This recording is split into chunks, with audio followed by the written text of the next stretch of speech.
Hello, everyone. Um, very lonely up here. Dub has been an L host, so I have to carry the show. I have to carry the show. The title is not my idea. I have no idea what the title means. I was going to ask Dub what it meant, but he's left me stranded. So um, I'm sending the link to everyone in the chat. Come up, talk basketball. I'm gonna read some super chats while I pass the time because I have nothing to say. Angie Carr said, Dub, you went MIA on PC Gridiron and your stream last night.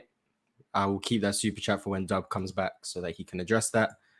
Christ said that we represented Open Gym today. He's proud of us. And I don't know if management tells you to let tickets slide for all the stuff he says. AI being over Steph till Steph won the last ring is crazy. Yeah, well, no one tells us anything before the shows, so no one's like, look out for this or whatever. We just go up on the show and we improvise. I think with Ticket, I think a lot of us we just don't argue with everything that gets said. Otherwise, we'll never move on. So some things like that, you just brush it off, move on, let the day go by, because there's not much you can really say when someone says Steph was below AI until last year, and then says that's eye test. But then the only reason Steph passed AI is because he won a championship, which is an accolade. But that's neither here nor there. We got a few people in the backstage, so I'm gonna bring them up. We got Dev, we got Love, we have Nick.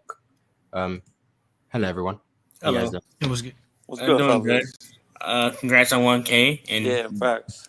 and I mean 100K, 100K, yeah, facts. And Dub left you alone, so yeah, L Dub. Facts, L Dub, man. Like I don't want to be here by myself. Like I'm an old host when I'm by myself. Yeah, I don't understand the title either, so I guess we're just gonna talk about something. Yeah, someone just talk about basketball. It doesn't even need to be about Wemby. Like we don't talk about the titles anymore anyway. They mean nothing. Actually, I'll talk about you. I saw you on Beasley's show. So the hot take, I feel like it was like a lose-lose situation because like y'all, both of y'all was kind of right in a way. It's like neither of y'all can be wrong depending who debated it. I feel like that was a hard topic for you because if it was a basketball question, it'd probably be easy to debate versus like analytical because like it's so much nuance into it. Because I forgot, did you say analytical did ruin or you said it didn't? I said did. Gifted said they didn't. Well, he also went last too, so that's also the power you get for going last because you can basically just counter everything. It also, like, much respect to Gifted, like he knew what he was talking about. It just sounded like he was agreeing with me, in my opinion. Like every time he was just saying analytics did ruin basketball debates. Yeah, because the people on that Twitter they be using those. And I'm like, well, it sounds like you're agreeing with me, but you're just saying other things are worse. I'm like, is someone eating? Make me right? Nah. Anyone eating? But, nah. Analytics in a sense did ruin basketball low key. Just so because there's things called intangibles that don't come up on stat sheets that can't be measured by stats. You know what I mean? What's like what's in that mentality? Man's what's in that man's heart? Like, you know, can he deal with certain things? And when shit hits the fan and backs up against the wall, how do you react? How do you know what I mean? How do you respond? I mean, I agree. I think analytics have ruined basketball conversations. Yeah, and I made it very clear. It's not the only thing that's ruined basketball conversations. A lot of things have ruined the way we talk about basketball. I think the media is a big problem. Mm-hmm. I think just like analytics have ruined basketball, I think the Hezzy tween community have ruined basketball. There's a lot of contributing factors, but if analytics is one of them, I think that would make me right.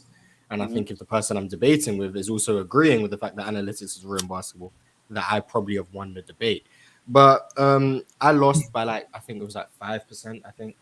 So yeah, I mean, I'm now took an L on the road, so I'm a player's choice merchant, I guess. I would say the thing with analytics are like, for example, a guy like Jason Tatum, like analytics say that a 3-point shot and cutting out the mid range. I feel like that's a perfect example because the mid range shot opens up your game. I'm not saying you should take contested long twos all the time, but you got to mix it up your game. So like a player like Jason Tatum or like James Harden could probably have more playoff success if they took more of those mid range shots to allow the defense to kind of play them in different ways. Versus like it's kind of easier to play some if you know if they're either going to the hoop or they're going to shoot the three.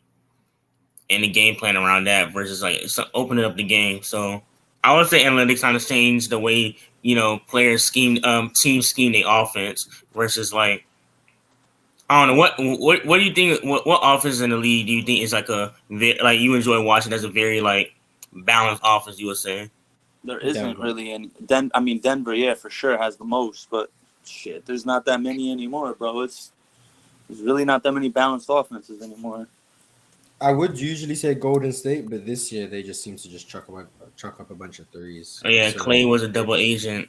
Poole was a double agent. They weren't even Golden State like, hasn't had a low post presence offensively since freaking David Lee, probably low key. Like, you know what I mean, whenever they had a low post presence that could, they could just get on a big man that could just put on the block, get it to him, and him make a move and get a bucket. I don't remember the last time they had that. The closest is probably Kevin Durant, and I'm not calling him a True, low post right? presence. Yeah, right, and yeah, exactly.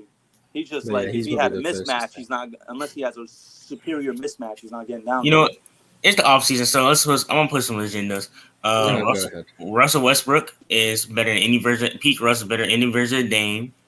So when Chilton said Dame is better than Russ, I think Russ is better than Dame. Peak Russ is better than any version of Dame. Amin Thompson will be either the first or second best player on Houston Rockets in the future. Second. Yep. First or second. Second. Yep. What else? Trae Young. That's Jabari's team, bro. Trae Young will have a bounce back year, efficiency wise. Overrated.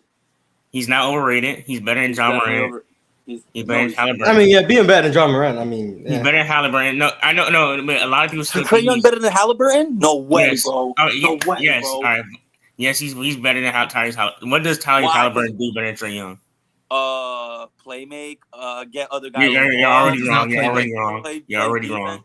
What do you mean? I'm already wrong. Trae Young, all he does is ball dominate, bro. He's all he does is dribble the hell out the ball, and then once he, he could break down the defense for sure. He has a nice little floater, but I think Halliburton for sure is better than Trae Young. I'd rather have Halliburton over Trae Young all day. Trae Young is a liability defensively, bro. I mean, defensively, yes. Everyone forgets about defense, bro. Like, defense important. But here's the thing. With Trae Young, we already know he's a bad defender, but Tyrese Halliburton is not a great defender, too, and it's even worse. But he's not a liability. There's a difference between being bad and being a liability. But even with that, Trae Young is still able to lead a Hawks offense.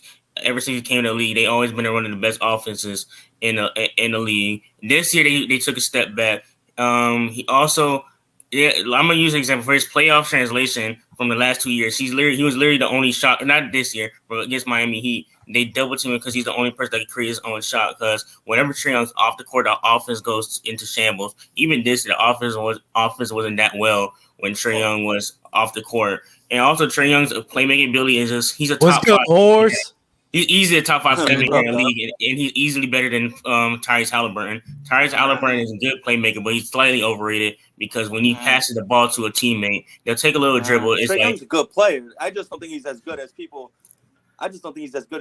Advertise him to be. People like Trae Young because he could shoot the deep ball like he's Steph Curry low key. Like he can hoist it from 35 and net it. But even his scoring ability is way better. Is better than Tyrese Halliburton. His offensive presence is better than Tyrese Halliburton. Trae Young can lead an offense in multiple ways. Scoring off the dribble, yeah, like he could create a shot better off the dribble. He's better at getting to the rim. He has a better floater game. He has better scoring prowess. I'll say catch a really? Would you say that? Yes, he's a better scorer than Tyrese Halliburton. What's going on? I'll give you this. He was very inefficient this year. Talking about Tyrese Halliburton versus Trae Young. But I feel like I'll take Halliburton. And I think with Trae Young, I think his inefficiencies come to his shot selection, and that is a negative. So I'm not saying Trae Young doesn't have negatives. That's for sure, But I don't think Tyrese Halliburton has the offensive game plan, the offensive prowess like Trae Young has. And same thing, like 22 and 10, bro. Okay, so Trae Young has done 30 and 10. What is going on? They're two different style point guards. Bro. Dev said Trae Young's better than Tyrese Halliburton, and Nick does not agree. and now they are They're discussing. two different. They're Yeah, two different. They're two discussing. different. They're two different point guards. Two different style point guards. Whatever your preference is. I like my point guard. I'm more traditional. Don't get me wrong. I want my point guard to score a little bit, but I like my point guard being able to distribute and get other players involved and know how to get other players involved. But Trae Young does that as well. Even though he's like more of a scorer, he's still traditional. He gets lobs. If Trae Young was as good distributing, DeAndre Hunter and John Collins would be flourishing way more, bro. No. Listen, John Collins gets all his points from Trae Young. Literally, when you watch the Hawks, it's from dump off passes. He gets wide open threes. He gets alley-oops. John Collins could also he could give you more than that. Can he? DeAndre Hunter too, bro. Yeah, I can hear DeAndre Hunter is also inconsistent sometimes. Like DeAndre Hunter gets open looks, gets good looks. But my fault, Dub. You got it. It's not good. My bad. Yeah. We need to introduce the show properly. I apologize for not being here. What's it called? What happened? I didn't expect them to end on the time. I'm not gonna lie. Did they do the 20 passers, Mars? No. Nope. No, they didn't do it. So they didn't get to the title video. They didn't do the 20 powers. They just ended the show. Host, man. What we talking about? Everyone thought you had beef with Lamont because you left the moment he joins. What was no. 20 what? Who said that? I just didn't feel like hearing him. I just didn't feel like hearing him troll Ticket. I just didn't feel like doing it. Oh, he didn't do it this time. No, he did. It's just Ticket didn't bite. He was trying to. Ticket. He was trying to troll with him with the Bill Russell, and he just and I salute to Ticket because he did not bite on it. So salute to Ticket. I love Ticket for that. But he was trying to troll. Ticket knows deep down Bill Russell's the GOAT. That's why Ticket knows. If there's ever an incident where me and Ticket are on this show together, we will give y'all Kobe stuff all day long. All day long, right? Ticket hates Kobe though. Ticket hates Kobe. He has him below Kareem. What? Nah. What do you mean by the title of this episode? Wait. Let me get off some super chats because I need to address my dear friend Angie Carr. Miss you, girl. Dub, you went MIA on PC Gridiron and your stream last night. Yeah, you know what happens, right? This is what happens. You just consistency is boring sometimes, and sometimes you need to just spice up the relationship. Sometimes. Whoa! I did not finish. Sometimes you need to show some inconsistencies, show that you're not there, make them miss you a little bit more. You dipping out of nowhere. That way, it creates a sense of like, yo, what's going on? Am I doing something wrong? I mean, that's just all that's going on right now. To add to that, though, literally on your show yesterday, bro, Junebug, they were literally talking about Jerry West being a top 10 scorer for an hour straight. But you could debate that conversation. I love that conversation. We was asking Junebug, and he said that he watched 15 games of Jerry West, right? So then when we were talking about how we validate Cat as a player from the 29 games, he said it's not enough sample size. Hold on. But then when he talks about Jerry West. Hold on. Jerry West was averaging close to 30 with no threes. And if anyone ever watched Jerry West, you could see that man was far ahead of his time. First off, they said he was strong as a bull and he was quick as a cat. On top of having advanced handles, I understand we're spoiled, me in 2023, but for that time, his handles were tough for that time, and he had a straight shot. Like, it was nasty yesterday. Like, if you go back and watch it, it was like nothing but facts right now. I hear you. I hear you, Jerry West, and I tell Mars this all the time. Relative to his era, he is one of those underdogs. He's really a demon, but I don't respect that era. He had Melo in his top 10. Like, a lot of people have Melo in their top 10. Like, what makes him better than Kawhi as a scorer? Bottle Stop has him in his top 15, and KD co-signed it. What Love. Why do you think Kawhi? I'm surprised we didn't talk about that today. I should have made that because I made the title. That's my bad. I made the title after, and I found out all about that KD stuff afterwards. But let's talk about that real quick because we can talk KD's a hilarious dude, bro. Yeah. Mars, have you seen the Twitter rant that he's been on? It's hilarious. Another rant? Dang. Not a rant, but it's like he's just trolling offense. He said that offense. It's crazy. It's crazy that people can't tell. Like, because maybe a troll recognizes a troll. But KD is literally trolling everyone, and they're just falling. I think he generally enjoys it. I think he's just having fun with it right now. Like, Nah, he got nothing else to do. What else he got to do? I screamed when he said that you got to score. You feel me? Like, yeah, they say the old term is defense when champ, but I never saw. You know what I mean? You can't win the game 0-0, friends. You know what I'm saying? Like, you win by scoring the ball, right? Exactly. The Golden State Warriors wins. The Golden State Warriors was winning, beating the Cavs because of their scoring ability. Like, the Golden State Warriors were scoring on the Boston Celtics defense. Exactly. This season, the Nuggets offense is scoring on Miami's defense. It all comes down to just buckets, bro. That's why Melo top 15, man. Right, top Mars? 15 all time. Will Barton said that, right?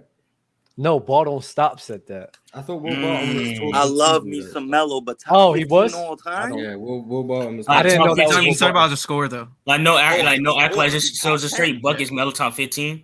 But that's all basketball is. The accolades are a social construct made by people who can't hoop. Made by people who can't hoop because they wanted to digest the game and give their opinion on it. Real basketball players know. Real hoopers know. It's just about throw the ball out. Who's the best? That's what it is. So that means Harden top 15 then. If it's like that, Harden top 15. It's Melo. No, bro. No, you're not. Listening. None of these hoopers are like, what's this guy's true shooting? Like, what's his win percentage? Like, they don't care. Like, just roll the ball out. Who's better than who? That's it. You know what's so ironic? It's so funny, and I found this out when I seen the B Souls debate. Shout out to him and his channel. It's like so many people invest so much time and thought and breaking down to be intellectual about basketball, about a game, that the players, them fucking selves don't even look at it like that. Don't even hold it to the same standard that you guys are holding it to. Like, understand how ironic that is. You guys are holding basketball to such an intellectual level that not even the players themselves are even thinking about it on. They do bring down like rocket science. It's simple. Yeah, they try to break it down like it's this complex form of thought. It's really fucking not. And the players are just sitting here like, yo, it's simple, bro. It's either you good or you not good, bro. You know, it's funny because like in basketball, in that discourse, like the fans, it's like fans trying to be like Einstein, Philip. I can't say that word. Einstein is trying to be like, I don't know, some genius, but the basketball player, they just keep it simple. It's like, hey man, I get to the ball. I was missing shots. That's it. Not like, bro. It's like you working, right? You working at like whatever job you are, warehouse and everything. Somebody outside of your job is over exaggerating everything that you do. Yeah, while you just sitting here, you're like, bro, I'm just out here working, bro. Like, why you think? You at a warehouse, like when you pick up the box, you gotta do at a certain diameter and place it in. Like, no, just pick up the box and put it into place. That's it. Word, bro. Word. But I'm gonna rotate the guests, man. But salute to you guys, bro. Y'all be easy, all right? Much love, bro. Peace. Love to y'all. Now it's just me and you, man. Hey. You miss me, bro? Sure. All right, let me get some super chats, bro. How do you feel about Bill's air portability? Egregious. Terrible. Would never play in any other era other than the one he was in. He could probably play in the 70s. But once the league actually starts getting good, now he's done for. Still the GOAT, but he's not playing in today's game. And people act like he is, you're capping. I'm sorry. You're capping. Y'all really let Matt say Braun IQ is low because of 2 series is nasty. Much love to y'all. Do you care to comment on that? I don't get why why would I argue everything I disagreed with? Like, this is the issue I have is I don't envy Ron's job. Like, people expect him to be able to read super chats, moderate conversations, and not let people talk too much. But then if he moves on, you're going to complain that he's moving on from topics that are interesting. Like, I don't get how you expect Ron to be able to read the 100 super chats that you guys send, but then you also want like guys like me and Dub to speak every time we disagree with something that gets said. Like, you're not going to progress through the show. Like, if me and Dub spoke every time that someone said something about LeBron or Jordan or Kobe that we disagreed with, none of you guys' super chats would get read. That would not be possible. Because the reason why me and Dub and other people stay quiet is so we can move on and so you guys can get your super chats read. It's easy on Open Gym. We don't get as many super chats, so we can still fit them in as much. But when there's that many super chats, I don't know how you expect us to be able to talk every time we disagree and then still get through your super chats in 3 hours. It's not possible. And even then, the thing is, arguing with some people, bro, y'all will be dead ass arguing for hours. It just goes in circles all the time. And don't even think about it on the show, just in life. Do you really want to sit here and argue the same point with the person over and over again for like 30 minutes to an hour? No. Eventually you get tired, and I don't feel like having this conversation anymore. Me personally, I don't like talking about LeBron anymore and the MJ debates. I don't like talking about LeBron and MJ. I have my own opinion. I have my own values. Y'all have your own. Simple. We have been doing this for how long now, Mars? 6 years? And it's like y'all don't get tired of it. Why? I don't get it. And it's the same arguments every time. Like, you're not hearing any new fantastic revelation. You're hearing 6 finals losses. You're hearing 2011. You're hearing 2007. You're hearing record margin. You're hearing six finals MVPs. You're hearing the same argument every time, but then want me to still talk. Like, I'm sorry. What? I'm not talking. I'm going to repeat what I said a couple months ago right now. What the fuck y'all want us to do, bro? Like, I'm not. If you are in question for LeBron's IQ off of those 2 finals losses, I'm sorry. I could respect your opinion and respectfully disagree. But it's like, I'm not getting into it because there's so many things that other people do. There's so many other things that to talk about. Like, let's talk about Hakeem. Like Mars was saying that now Hakeem's getting overrated. Why did you say that? I was curious why you said that. I think it goes back to like the two-way player logic. And I think people, when a player is like that good defensively, I don't think they understand what they're saying when they talk about a guy like Hakeem's offense. Because if Hakeem genuinely was as good as Shaq offensively and people think he's better than Shaq offensively, Hakeem would be the greatest player to ever play.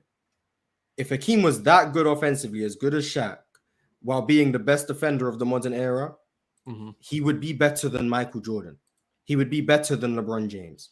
He's not that good offensively, but because he had all the footwork and the skills, you guys elevate his scoring game. The same thing happens to Paul George a lot. Paul George, if he was as good offensively as people say he was, he'd be a top 30 player of all time, but he's not.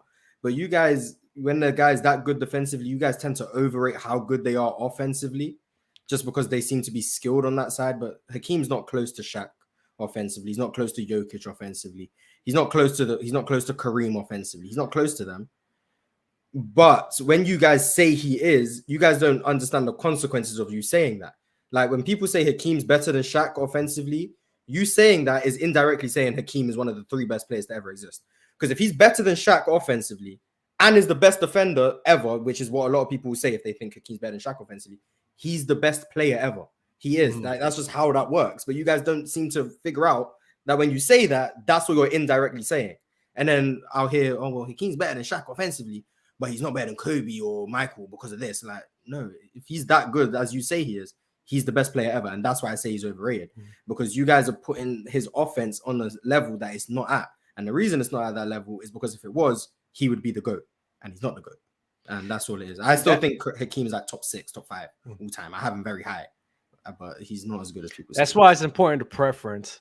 Like when I sit here and have these Hakeem, I would never say offense because I think that playmaking that he had, it was a weakness in his game. But I think as a scorer, sure, that's where it's more conversation. But Shaq and his scoring was so dominant. That's where it's like, I'm not going to hold you, bro. That shit's ridiculous what he was doing against good talent too. You can't replicate that. The impact, the force in which he was, that's what makes him such a great offensive player and such a dominant scorer, which is why offensively, like you just have to let that one go. Shaq is a better offensive player than Hakeem because of that dominance. But Hakeem is more skilled, 100% in scoring. But that playmaking, the gravity that Shaq was demanding, Hakeem wasn't. You gotta acknowledge that, man. You got to. To Magnus in the chat, you'll be surprised how many people think Hakeem is better than Shaq offensively. You'd be surprised. I promise you'd be surprised. It's like it's at least 50%. I promise you, it's at least 50%. Yeah, bro. But you just got to pick your arguments better, man. That's all. Don't say offensively. Say score. But even then, like I would never even say that. I wouldn't even never say. No, I'm not gonna hold you. But Hakeem's number 4 for me. So Yeah, you're very, very high on Hakeem. That's my guy. Yo, we got H from the UK, man. And shout out to our new member. Yeah, man. Well, man. Blessings. Blessings. The Lord is his light and salvation. Nice. I actually began reading the Bible, so I actually love that. Yeah, man. I heard you going church. Isn't there like 20 books? Which one did you start reading? Let's start from the beginning, Genesis. Oh, Jesus Christ. Yo, if y'all want to like get into drama and like if y'all love Game of Thrones, bro, son, the stories in the Bible be wild, bro. They be This guy's reading the Bible for crazy. entertainment. Okay. Bro, if y'all love Game of Thrones, y'all would love reading the Bible because, bro, the things that was happening was wild, bro. Reading the Bible for entertainment is a new one. Hey, it is entertainment. It's would- entertaining. It's entertaining. My bad, not entertaining. It's entertaining. Well, the best writer in the world, William Shakespeare, he stole all of his stories from the Bible. So Pretty much. there you go. Talk about it. William Shakespeare is not a better writer than Roald Dahl. What are we talking about right now, man? Dr. Seuss clears. Oh, stop it, Mars, man. You're only 10, man. So you'll get there. Respect Dr. Seuss, man. Respect Dr. Seuss. You're only 10. Anyway, man, I agree with you, man, about the GOAT debate, man. It's dead now. It's done. It's over. I don't even care about that, man. Just talk ball in it. Like, everyone has flaws, everyone has strengths, everyone has weaknesses. Just talk ball, man. I was gonna ask. Nah, go ahead, man. Nah, go on, Bob. Go on. Nah, I just wanted to ask because y'all brought up Hakeem, and I wanted to say it was for me. He's in my top 4 because of his balance. The fact that he could play defense and offense is a rarity. I'm not saying he's a better scorer than Shaq, but I am going to say that his defensive presence brought him up to that level where he had something different than Shaq did. So for me, watching Hakeem play, seeing the footwork, seeing all of that, for me, that's the first time I've seen a big like that. I'm not going to say Hakeem because I don't even remember him or Magic. So for me to see a guy that big be that footwork dominant and pass, and every time he scored above 40, his team lost. When he did all the work offensively, they lost. If you look at his 51-point game, they lost. Every single game that he had 49 plus, he lost. So when he was on the offensive end, it didn't help his team. So for me, that's a negative for him right there. So I got Hakeem in the top 4 because I thought of watching him and seeing how he was, even though I'm a Knicks fan, I'm like, damn, that guy is just that guy. I didn't like Jordan because, of course, we're in the same conference. I didn't like Kobe because I undervalued Kobe. But that's what I wanted to ask you guys. If my evaluation of a player, if I think they're here, and then in reality, because of injury or they didn't make it, like let's say LeBron. For me, real quick, I think LeBron's stats should have been 20 years, 10 times in the playoffs, 5 rings. For me, that's every 4 years you're making the playoffs twice and you're guaranteeing a championship. That's what I thought his talent was and still can be. But everybody says, oh, I hate on LeBron because he got 6 finals off. No, I never said that. I just said I thought he would be better than what he really is, but he is human. So we do have flaws. Same thing with Hakeem. Hakeem being dominant offensively, Hakeem doing what he was doing really didn't help his team as much. Yeah, he was unstoppable at the time, but if you look at Shaq with the Magic, most people don't even remember his first time. He got swept. What did he say? I'm going to go back and make sure I score 40. That's what the dominance came from Shaq. That's why I say Shaq is better offensively, all-around game, Hakeem. But watching Hakeem and then watching Shaq, like, I know this guy's going to do what he's going to do. But watching Hakeem do something different every game, I'm like, I like that. Doug? I didn't want to take too much of the time, but go ahead. Doug? He's with you of the Hakeem top 4. So, I mean, this is. I got lost. I'm not even going to hold you. Oh, dog. Example is like, oh, he's hating on LeBron. There's too much, bro. It's crazy. Oh, just we give you the the analytics for dummies or the soliloquy for dummies. He basically said he's got Hakeem over Shaq because Hakeem's more skillful, and he's never seen footwork like that. I'm not saying that I got him over Shaq because he's more skillful. Shaq is the better player offensively, and Shaq was the more dominant player. But Hakeem's better all around. For me, watching Hakeem bring something to the table. What do you have, Hakeem? I have him 4. Nice. Who's your top 3? I'm trying to say the top 3. Yeah, he has MJ, LeBron, and Kareem, right? Huh? MJ, LeBron, Kareem. Exactly, but then it's I can't really root for Michael Jordan because he shuttered my team. That weak ass error, man.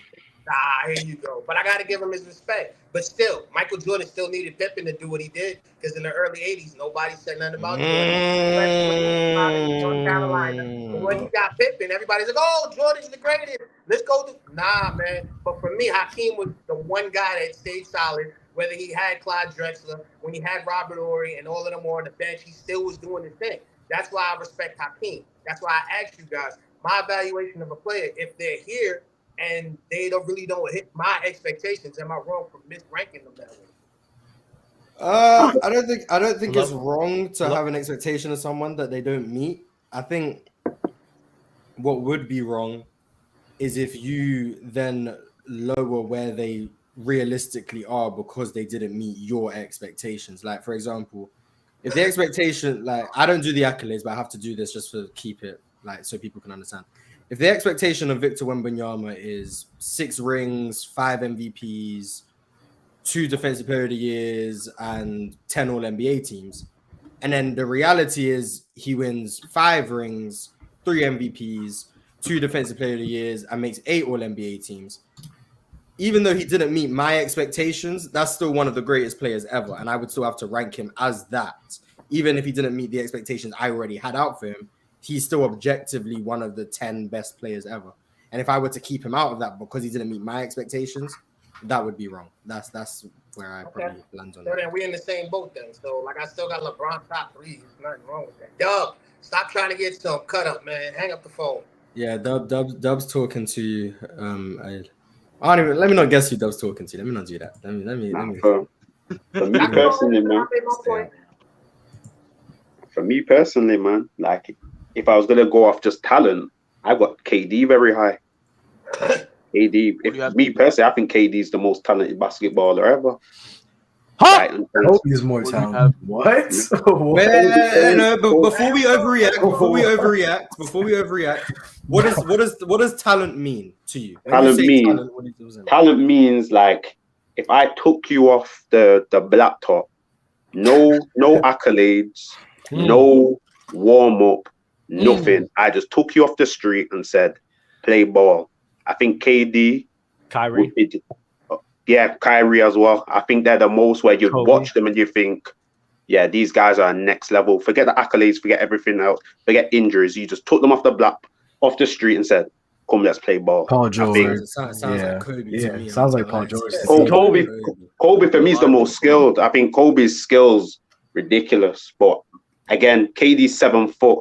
He's got a hand. Like, you know how hard it is to do some of the hezzies you do in that 7 foot. Yeah, I mean, he gets ripped. So what are we doing? No. See, people. Kobe wouldn't rip him. No, people forget. Kobe on the blacktop. You pick him up. He's not only going to be your best scorer. He's also going to be defending your best player. KD's not doing easily. KD's not. People remember, like, so I'm talking like OKC KD. I remember when I seen him in Rucker Park. Yeah. Every minute. I remember that shit. There you go. My man's done the Jamal Crawford hezzy pull up 3 times in a row. Jamal Crawford hezzy pull up 3. Jamal Crawford hezzy pull up 3. I thought, no, this is too much. Are you forgetting Kobe in the program when he was cooking James? Yeah, no, I remember that as well, man. It was fire as well, man. It was fire. I think that was the lockout year. I think that was 2012. That was. Yeah, man, I remember that. But like again, when you're 7 foot and you're moving like Jamal Crawford, man, that's talent for me. But see, there's nothing wrong with that because the same way I look at Hakeem because of what he brought to the table for me in my time should be the same reason why KD is the way it is for you. There's no problem with that. The problem is if I'm sitting here trying to say you're wrong.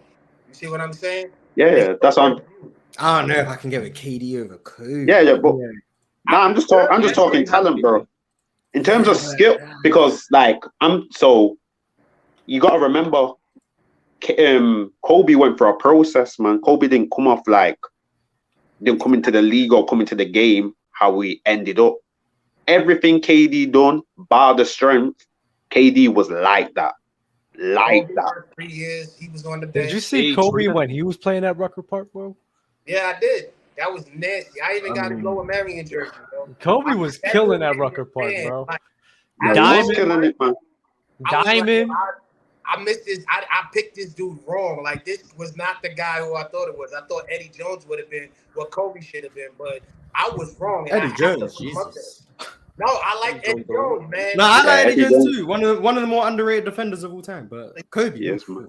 Nah, I'm just saying, like, at the time, I didn't see it, but then when I saw it, I was like, whoa, I was so wrong. I gotta respect this man. Same thing with LeBron. I was like looking at LeBron like, he's good. He's gonna get a ring or two.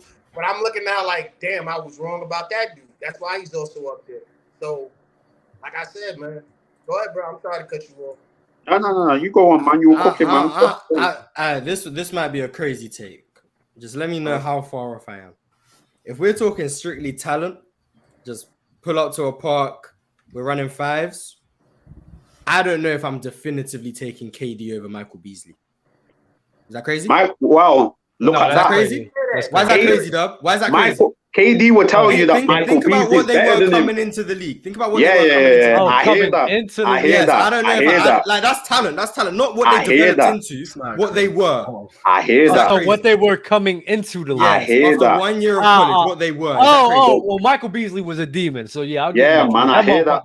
Now, Mars, you already know that KD. No, Michael Beasley, he just didn't develop the way KD did. Yeah. You already know that Miami, KD it wasn't ideal. Then got caught up in other things. Cool. But when he came in, or D Michael Wade, Beasley, you can say the same thing about Melo or D Wade, because when Melo came in the league, man, that dude was on fire. Same thing with D Wade. Most people don't even realize he brought his team to the playoff, and he literally was doing good by himself. And people don't give Wade enough credit, especially when he got hurt and came back and was a beast, especially for Team USA. Dude showed a side of something that I never thought he would have, and I think it's because of Kobe talking in his ear. But who? I'm talking about Wade when he got hurt. Oh. Wade always had that dog in him, man. Yeah, but I'm just saying, that extra dog, when he came out, USA started balling. I was like, yo, I knew he was good, but damn. Nah, that's because you could include Kobe, but it's because everyone was trying to sleep on him and shit on him like he wasn't like that, so he had to prove a point. Yeah, man, Wade's always been like that, though. Like, Wade's my favorite player. I don't like him. People sleep like people act like D Wade, like, from a skill set perspective, just isn't. Yo, Mars, you want to know something funny? Mm-hmm. One of my good friend of mine, love him to death. He's like a brother to me. He said, yo, bro, he's very eye test guy, bro. I mean, like strictly eye test. He said, I don't give a shit about none of that shit. He said, I just want to watch the game, bro. He was like, I told him, he was like, there was one time he talked to me about Magic Johnson. Yo, he controlled everything, bro. I said, yeah. I said, go look at him more and then see compared to everyone. And he was like, oh yeah, I started watching him more, bro. I was like, I see what you're saying. I don't think that shit working off. He was like, yo, he was like, you know who gets disrespected a lot, where I think like he could even be competing with like a prime LeBron? He said D Wade, bro. He said D Wade was really like that, bro. And he could really be competing with those guys with like a prime LeBron James, bro. I was like, yo, you're wilding right there. He said, what? He said, I'm wilding. You don't think D Wade could keep up with prime LeBron? Are you fucking crazy? I was like, that's not like my dad. I said, in 2009, LeBron didn't clear Dwyane Wade, in my opinion. Okay, now, I think LeBron was the better player, and people are gonna call me a LeBron hater or something. No, he was saying 2013 though. Yeah, Gas in there. Yeah. But in 09, just that year, LeBron didn't clear him. I think LeBron was the better player. I think he was maybe the best player in the world. But Dwyane Wade was top 3 easily. But that was some fake shoot. That was some fake shooting from LeBron though, from the all around. Because once the postseason hit, it dropped. Well, yeah, that was some fake ass shooting. I mean, your peak LeBron was like. I mean, everyone harps on the 40% he shot from 3, but he shot like 3 a game. I mean. Yeah, it's not moving. Oh, that's another I think he became a better shooter in Cleveland, like 2017. Another question I got for you, since you brought that up about shooting. If you had Steph Curry go 5 for 12 at shooting, but then you had someone like, let's say, Michael Beasley go 4 for 9, who would you rather prefer shooting? Because you said more about the attempts at the 3, you think that they would do better. Because if it's a contested shot, if Steph Curry had contested shots and he made 5 for 12, and Michael Beasley went 4 for 9 uncontested, who would you rather have? That's the question. I'm sorry. Well, hearing I won Steph Curry, I'm gonna pick Steph Curry. But 5 for 12. I mean, that's what 41%. 4 for 9 is 44%. 5 for 12 is like 41, right? Yep. Yeah, I'm gonna go with a 5 for 12, especially considering degree of difficulty with Steph Curry's shots. Yeah, I'm gonna go with a 5 for 12. But see, most people don't look at that. They'll say, "Oh no, Beasley shot better because he went 4 for 9. He's shooting 44%." And you're like, "No." If you watch the game, you would see that Steph has more contested shots, has to move off the ball, get into position, and some games he may not even make 5. He may actually make 7 or 8. So, what are you really talking about? Michael Beasley was so tough, man. Oh, No, like genuinely, like there's not many people I like go back and like watch college film on. Michael Beasley's one of them. Like he was so tough. It's a shame he never pans out. But at that point, both at 19, I think Michael Beasley's more talented than KD. There's a lot of young guys that didn't pan out that they could have been so much better. Yeah. Another one for me is Brandon Jennings, man. Brandon Jennings. First year. His mixtape is fire. Hey, Sebastian, you there, man? You've been quiet. Yeah, I'm there. Can you hear me? My connection's like messed up for some reason. Go ahead, bro. You waiting for Sebastian. When do you think was prime Mike Beasley? Kansas State. Hey, Mike's Depp, you up there? Mix. Mixed bro. AP? Yeah. Mixed AP. What you got to say, bro? Because I'm about to rotate the guest soon. Y'all don't think John Wall's up there for Dub like, does. most skilled? Most skilled? Not Most skilled. No. Coming out of Talent. Yes. Oh yeah, Talent coming out. Coming out. He I got him over Michael Beasley. That's who I grew up watching. Like John Wall over Michael Beasley. Oof. What about John Wall was a demon. OJ Mayo too. That Kentucky team was crazy though. Like they had Boogie on that team as well. Like, yo man, it sounds like you was watching that ball his life, man. But I don't know if I can say John Wall. I don't know if I can say John Wall over Michael Beasley. I don't know about that. Back then, Michael Beasley is like one of the people where my eye test for talent didn't work out because I could have swore he was going to be an MVP. What do you got? Him being the guy that came from never played high school basketball, then went to Fresno State, went to the finals with Dwight Howard, and then shined in one game for the finals. What do you think about him? Who are we talking about? Rayford Austin. Skip to my loop. Yeah, skip to my loop. I like Austin. Dropped 20 and a half to help win the game. Stepped up his game. I don't. Well, when I think about Rayford Austin, I just don't think about Orlando. Like, that's why. But like I'm thinking more like Houston years, with like team. Yeah. I like Magics, man, because they help. Yeah, I mean, another person who I thought was going to be good was Sebastian Telfair. I thought he was going to be good. Yeah, a lot of people.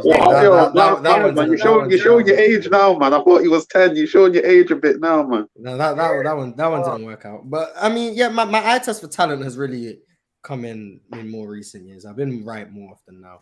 But Michael Beasley is like, I still think in the right situation he would have panned out. I just think Miami just was a terrible place for a guy like Michael Beasley to go to. Well, he needed to go. He needed to go to like Indiana, just somewhere out of the line. That's where he needed to go. Mm-hmm. Hey, fellas, appreciate you guys, bro. I'm gonna rotate the guest, man, but y'all be easy, all right? All about, man. Yes. Oh, Lowe's in the chat. Oh no, he's always in chat, but he don't pull up, man. Crazy guy, bro. Crazy. Michael Beasley was so cold. I'm gonna go back on. I'm gonna pull us on Michael Beasley games now. Duncan versus Hakeem? Question mark from Ra. I got Pete Quires. I got Hakeem. Like either way, I got Hakeem. I got Hakeem too. Low runner from the ground. I'm trying to get higher on Tim Duncan though, but not like top 5. But I'm trying to get higher. Y'all watching Leonard Miller steal at 33rd? I haven't really watched Summer League since Amen Thompson stopped playing. I'm not gonna lie to you. But I thought Leonard Miller was gonna be a first round pick. So yeah, I do think he's a steal. I like Jordan Walsh in Boston. Another person I think is probably gonna be a steal. Andre Jackson in Milwaukee is very interesting. Like he's just very good, but his lack of shooting is just a major concern. And then who else was in the second round that was like good? I don't know. I mean, I guess I kind of have to talk about Amani Bates. He can shoot. He can shoot. He can shoot. Like very good shooter. Very, very, very good shooter. So you was wrong about him. No, I knew he could shoot. That was the one thing I said he could do okay. at NBA level. I mean, everything else, no, but he can shoot. Got you. Do you think the 2011 finals would have been different if Bron was with more of a shot creator? I agree the Heat was a super team, but they didn't fit well. And D Wade was a shot creator, so I don't even know which. I think it would have been different if LeBron was a shot creator. I don't know what more he needed. He just needed to not be trash. Exactly. He maybe better spacing, but he had D Wade next to him. He didn't need a better shot creator, bro. D Wade was the best player in that series. He was. So it's shout out to Dirk though. Shout out to that defense. See, you're a hater. I'm just a realist. Luka getting cooked for his training arc. MVP soon. Yo, did you see that? The Luka videos? I saw him doing shuffles to cones. Mm-hmm. So unathletic. Yeah, that's what I saw. I was like, I don't think he was going full speed because if he was, that's concerning. But that's all I've seen. I saw he proposed to his girl. That got some coverage. But that's all I've seen. That's cute. I think people look at the finals and say Hakeem is better, not taking into account that Shaq got better after that. And Shaq played well in that finals. Look at Michael Beasley, man. So tough. He got swept, man. He got swept. Because Nick Anderson can't make free throws. Hey. Yo, what's going on? Dub, you might not remember me, but I'm from the Clubhouse days. Word. Clubhouse. Oh man. Yeah. Salute Shout to out, you, Dub, bro. man. You doing God's work, doing the Kareem agendas, man. You need to be exposed as the fraud. You know what I'm saying? Shout out Hakeem, best big man all time, man. What we talking about, man? Yeah, you guys just have no respect for Bill Russell, but it's fine as well. Love to see it, bro. Love to see it. Yeah, I hear you. Okay. Yeah, shout out from the clubhouse. From the clubhouse days, man. It was a great time. I was watching the show today. Nothing is funnier than when a guy or someone tries to come on the show and think they have some hot take and then come on with some level 1 LeBron hate. I was like, bro, listen, there's things to criticize LeBron about. I don't even mind people criticizing LeBron. If you say Jordan's a GOAT, cool. But at least have some There's no way you're saying this. There's no way you're saying this. With the way he hates KD, right? Yes, there's no way you're saying this. But when it's about his king LeBron, it's different. The thing is, my KD arguments continue to be proven correct. I was very early on KD. But anyway, Lowe stole all my flow bar for bar. But anyway, I mean, you see how KD was interacting with people was interacting on Twitter yesterday. He was trolling. No, but here's the thing, though. I think that too. No. To be honest, I think KD is trolling. KD is trolling too. That hates him more than you. You have to realize the teams that he makes up, that he tries to construct, the super teams, are all 2K teams. They're all the scores. You just put scores together. So is he trolling, or is he trying to hide behind the guys who trolling when he's actually serious? Is KD the GM of the team? No, he's not the GM of the team, but the player profiles that he wants. The player profiles that seem to for the teams that are not after Golden State seem to be just a lot of scores, top tier, high quality scores. There's not a lot. Number one, we couldn't see if the Nets unit could have worked, mainly because they all were hurt and never had a postseason. James Harden developed more to a passer so that Kyrie and KD could get off. Now this is probably the one unit where you're just saying, "Oh yeah, it's a bunch of scores," but that's not every time. It's literally one time. Harden was going on a crazy scoring tear in his prime, and then you know how good of a scorer Kyrie is individually. But he was also a great playmaker, and that's what he developed into. Hold on, no, absolutely. But why push to trade Harden when you had great balance and depth, and you already had 2 elite scorers? And if Kyrie's already a point guard who's a good enough playmaker, because if a team wants to win a title, getting guys like Kyrie, James Harden, KD all on one team is. Do you think they had a better chance of winning the title with James Harden or with the team they had prior to James Harden? Fully healthy, yes. Yeah, I personally disagree. There's no. I think we'll never know. We'll never know, But I think that team that they had, I'll say this. Put it like this, football. They had a more balanced team. Put it like this, football. Put it like this, football. Kyrie Irving and KD, without that trade, we're up 2-1 on the Bucks. I mean, with the trade going on where the depth got obliterated, they were still up 2-1 against the Bucks that won the chip. Which proves my point even more. No, it doesn't. Actually, what are you talking about? If you're 2-1 on the Bucks without Harden, why trade to get Harden? All right, listen for a second. The depth that they gave up with Kyrie and KD, they lost all of that depth when they got Harden. And without that depth, they were still up 2-1. So having James Harden there, you with me? With James Harden, Kyrie, and KD, they probably would have killed the Bucks and killed everyone else.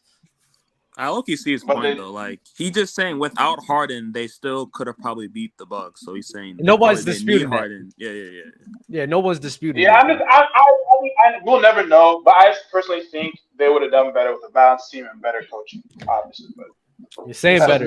Especially if Jared Allen still became who he was. What's up, you nut huggers, man? What's up with y'all, man? Y'all just out here chatting again. So the first thing, wait, hold up, Legend. Go to the back real quick. The first thing you tell us out of so long of not being up here, you sit here and call us nut huggers, not even to congratulate us on hitting 100K. Yeah, you're L Mans, bro. What's that about, Low? You're L Mans. First of all, I'm also a part of the congratulating 100K because I was a part of the journey. So you were, but you couldn't even beat Grace's. Yo, salute to the grind, man. Appreciate all of us, bro. There's no game winning like speed. That's crazy, Low. That's crazy, man. You should congratulate to me, bro. Fuck out. You should be praising me, Dub. This guy's crazy. Look at this guy. I took you. Wait, so man. Lo, did you think KD was trolling yesterday? Because I don't. What do I think? KD's always trolling, bro. I don't know what to tell y'all, bro.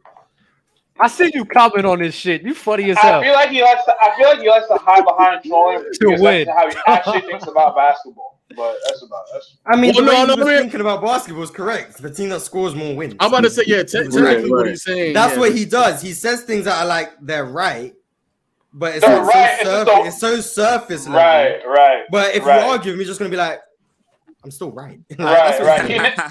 He'll never want to get deep into it. He'll just say stuff that's like correct, but it's like, bro, you know what we're trying to say. That's what he's doing. Like there was a tweet where someone was like, yeah, scoring matters, but playmaking matters too. And he's like, playmaking is to set up a score. Like, right. Like it's so obvious he's trolling. Got him. Like it's so obvious he's trolling and people still take him serious. I'm like, you can't see that this guy's just taking the piss out of you. People get so mad. I don't know why people get so mad. But he's right though. That's crazy.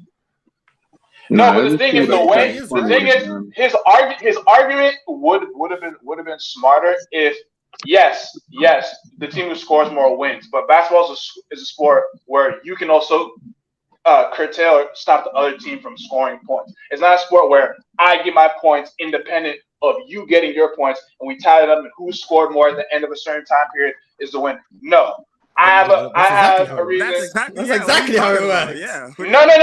What I'm saying is, more at the end of the game wins. That's exactly how it works. No. You're not understanding what I'm saying. No. But the thing is, I have some. I can stop you or hinder you from scoring. It's not like golf where I get my highest score independent of what you do. We're both competing on the same plane. But you can stop them from scoring. But then if you don't score, you still don't win.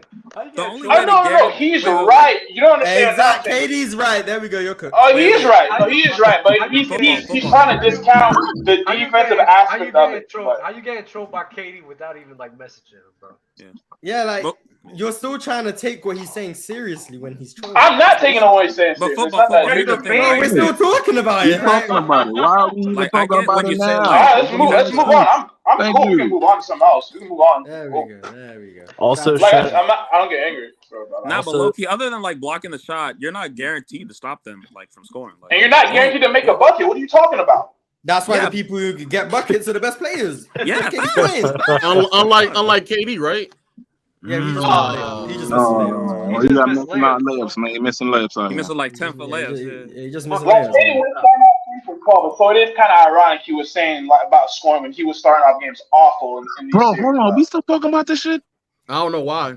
Look at Michael Beasley, Oh man. my God. God. Yo, for real, what's up with the Michael Beasley love? Like, what's going on here, Mars? Did you not watch him? It's not Why we Michael Beasley like love. It's just appreciating. Did you some see of him in his really college? good He was I definitely watched him in college. Yes, he was balling, but That to was make the it seem like, oh my whole God. combo, though. That was the whole point of the combo, though. I hate to bring it back to the guy, but KD in college was something different. Yeah, KD in college was tough. Yeah, He peaked in college. Man.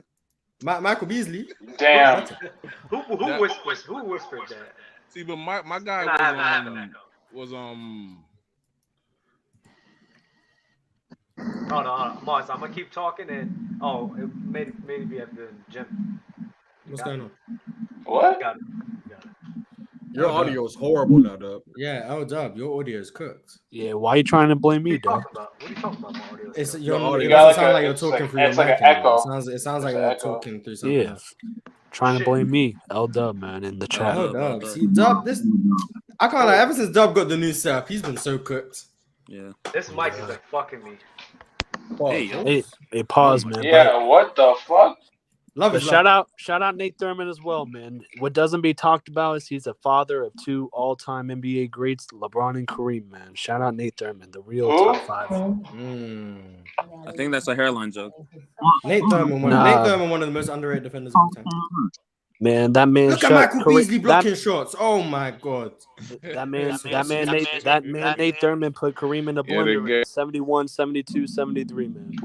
Yeah. Facts. Only won one ring in the 70s, by the way. Kind of crazy. Should have won at least 2. Oh, God. Yo, y'all should never let Matt. Winning a ring against the 42-win Baltimore Bullets, not me. Like, come on, bro. Don't let Matt. Imagine celebrating being a 6'7" center, man. This is crazy. And he's supposed to be top 3 in the NBA. And a hurt Lakers team with an old Will Chamberlain, bro. That mocked him in 5 games the next year. Yep. But competition, though, right? Competition. Like, come on, keep it up, bro. They just be lying about people, bro.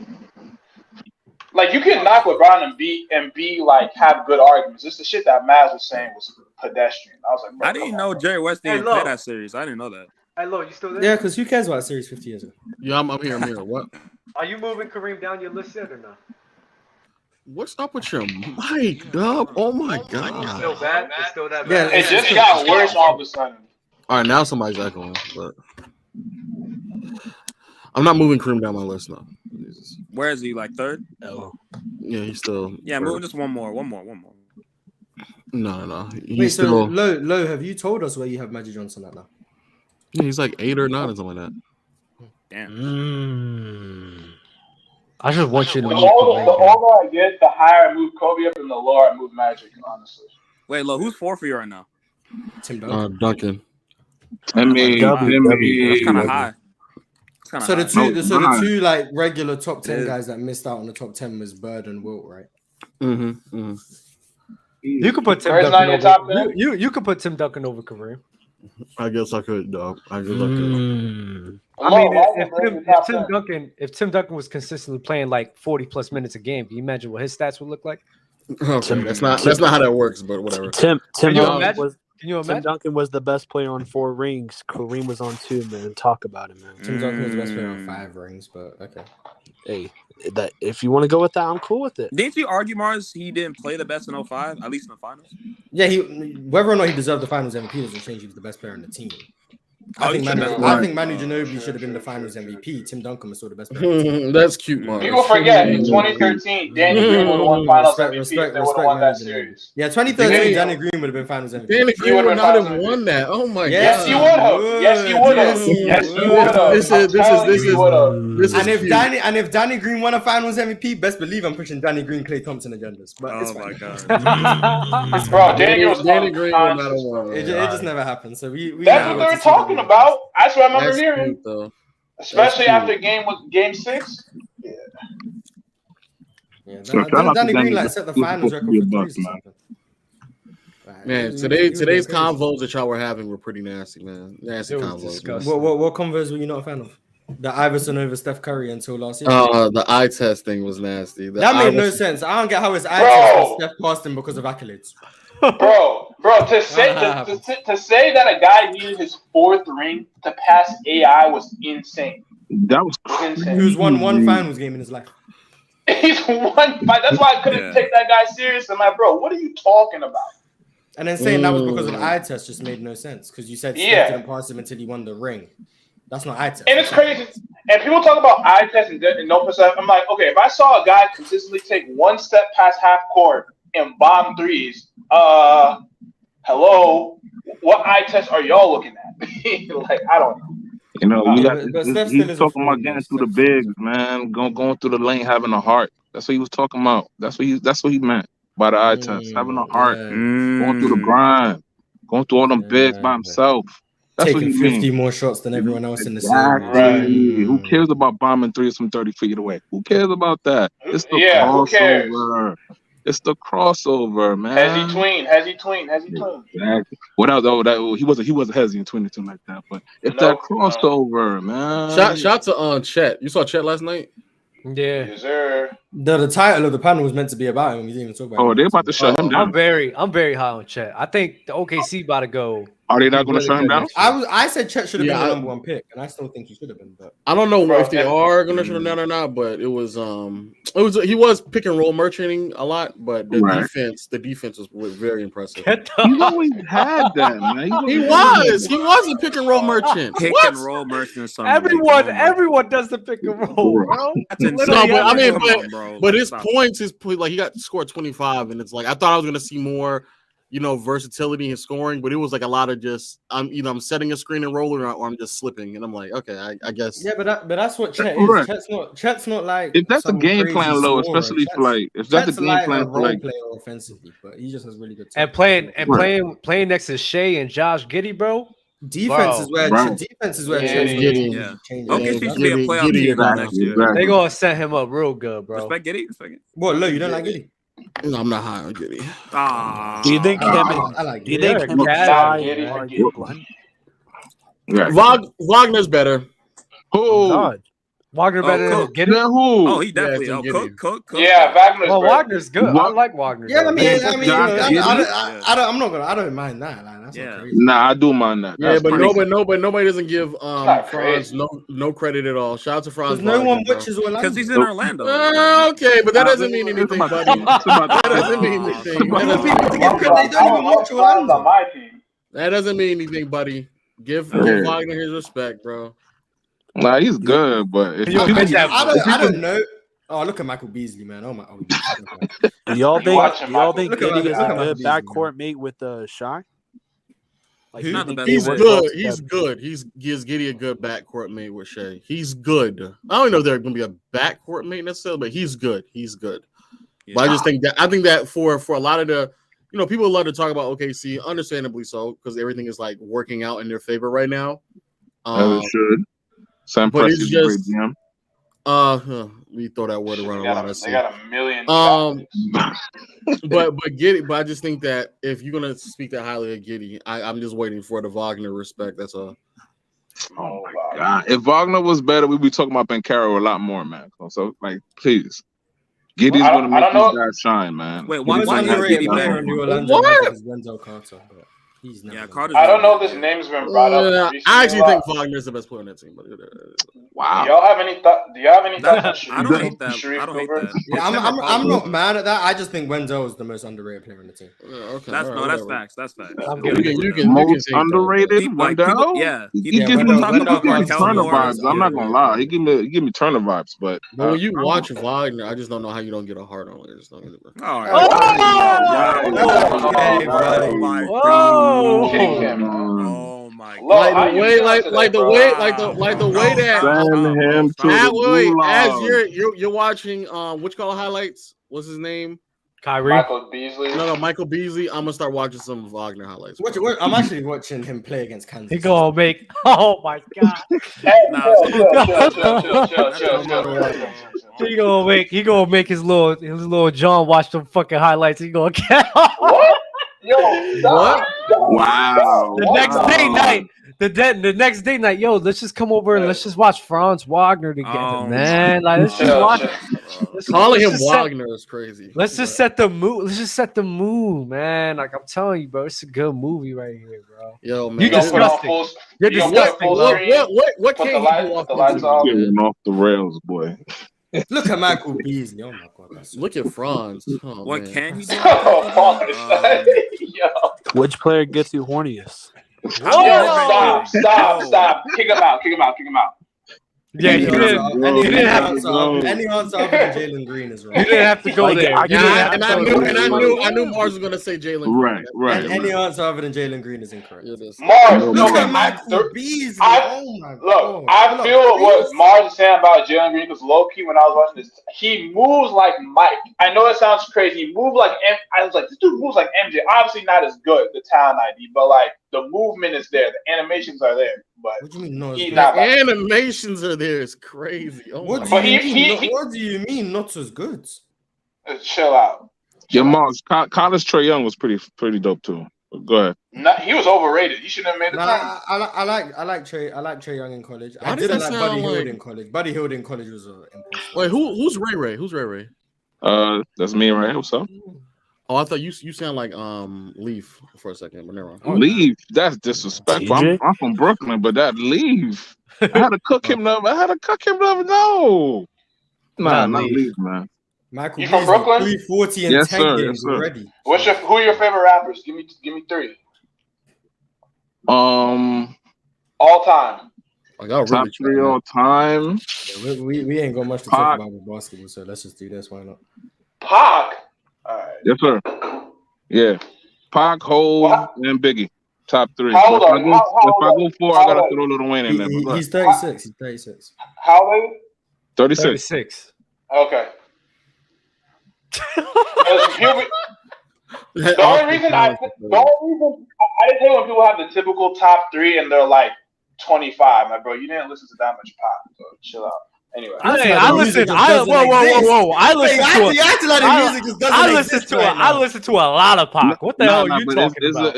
I understand his point, bro. I understand his point because listening to songs there, but you weren't listening at the time. That's different. That's different. Because listening to Pac and hearing Pac is two different things, bro. Exactly. You know what I'm saying? I could agree you listened to it, but did you hear what he was saying? See, to me, why I put Pac so highly is because his work gets studied. His work was in colleges. They studied this man's brand.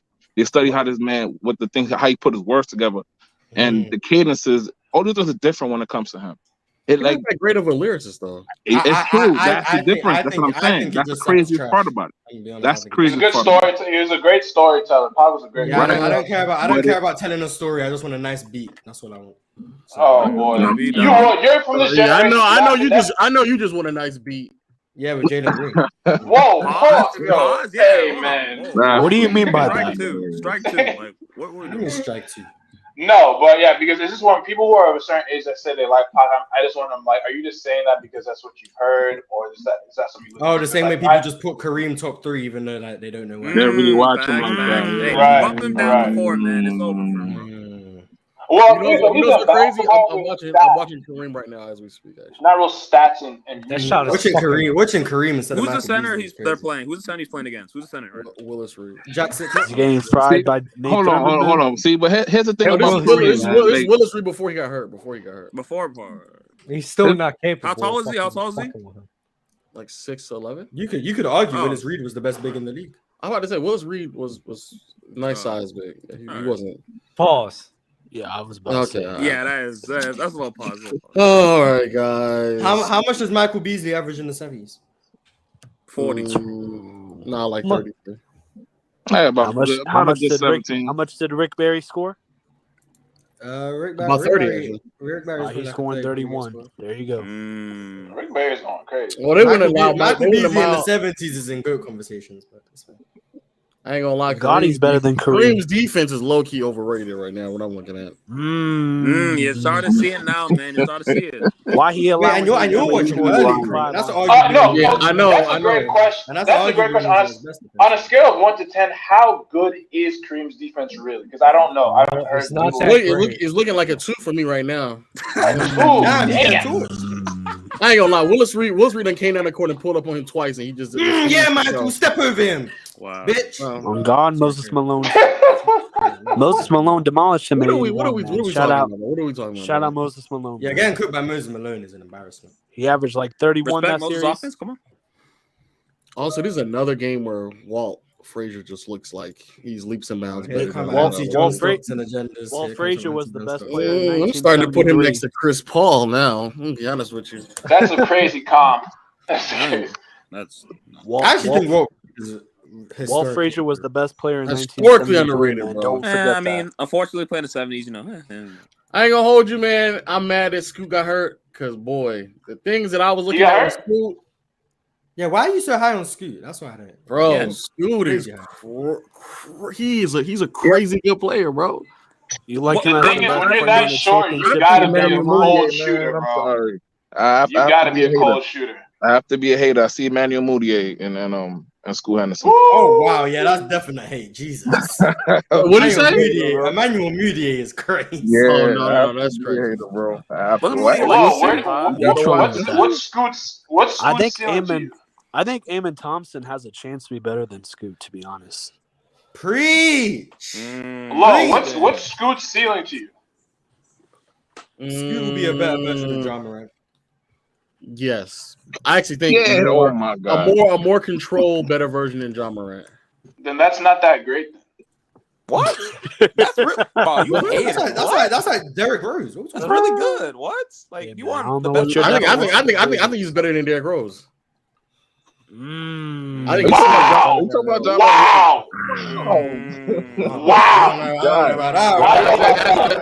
As a passer, I think he's definitely better than Derrick Rose. I mean, John, the playoffs, in the playoffs. I mean, I think his shooting and ability to like stop and pop is better than Derrick Rose.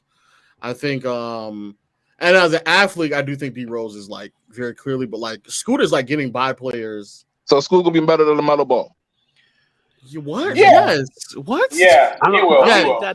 He will. I don't think that's it's a low like bar. that clear, though. I don't think it's yes, it is. You're not high on LaMelo. No, I'm not high on LaMelo. No. I'm not too high on him. I'm not too high on him. Why? I'm not high He's on a good LaMelo. shooter, playmaker. What's wrong with What? He's a good what? He's a good shooter. Free LaMelo, man. You said playmaker. Is he gonna be better than Fox? Is he gonna be better than Free Fox? LaMelo, man. LaMelo can shoot and he's a great passer, but other than that, And he's 6'7". He doesn't draw in gravity at all. Is he gonna be better than Fox? Yeah, right. His handle isn't great. He doesn't get downhill very well. He doesn't get now, all the like way in to year the 3. rim. Yeah, I mean, yeah, there's just a few holes in his game. Like I'm not too high on his You. Oh, yeah, But to say Scoot is good, to say that Scoot is clearly bro, going to how be better many than players are like LaMelo's? in the top 40 like in year 2? Like, come on, stop hating, bro. Like, huh? Who? You don't think LaMelo's like in top 40? Man, free LaMelo, man. Top LaMelo's 40? top what? Top LaMelo's 40th not top player. 40. No, LaMelo's he's not. So you think LaMelo's better than Julius Randle? On God, he is. I mean, Julius. No, he's not. He's not though. Wait. Even I ain't saying really he's better not. than Julius Randle. Y'all watch the playoffs? Y'all see what I see? Come on. Yeah. If I ain't saying he's better than Julius Randle, I mean, We see what happened in the say playoffs. someone else. Say someone else. 21 Say and someone else. 23, man. We gotta stop. Yeah.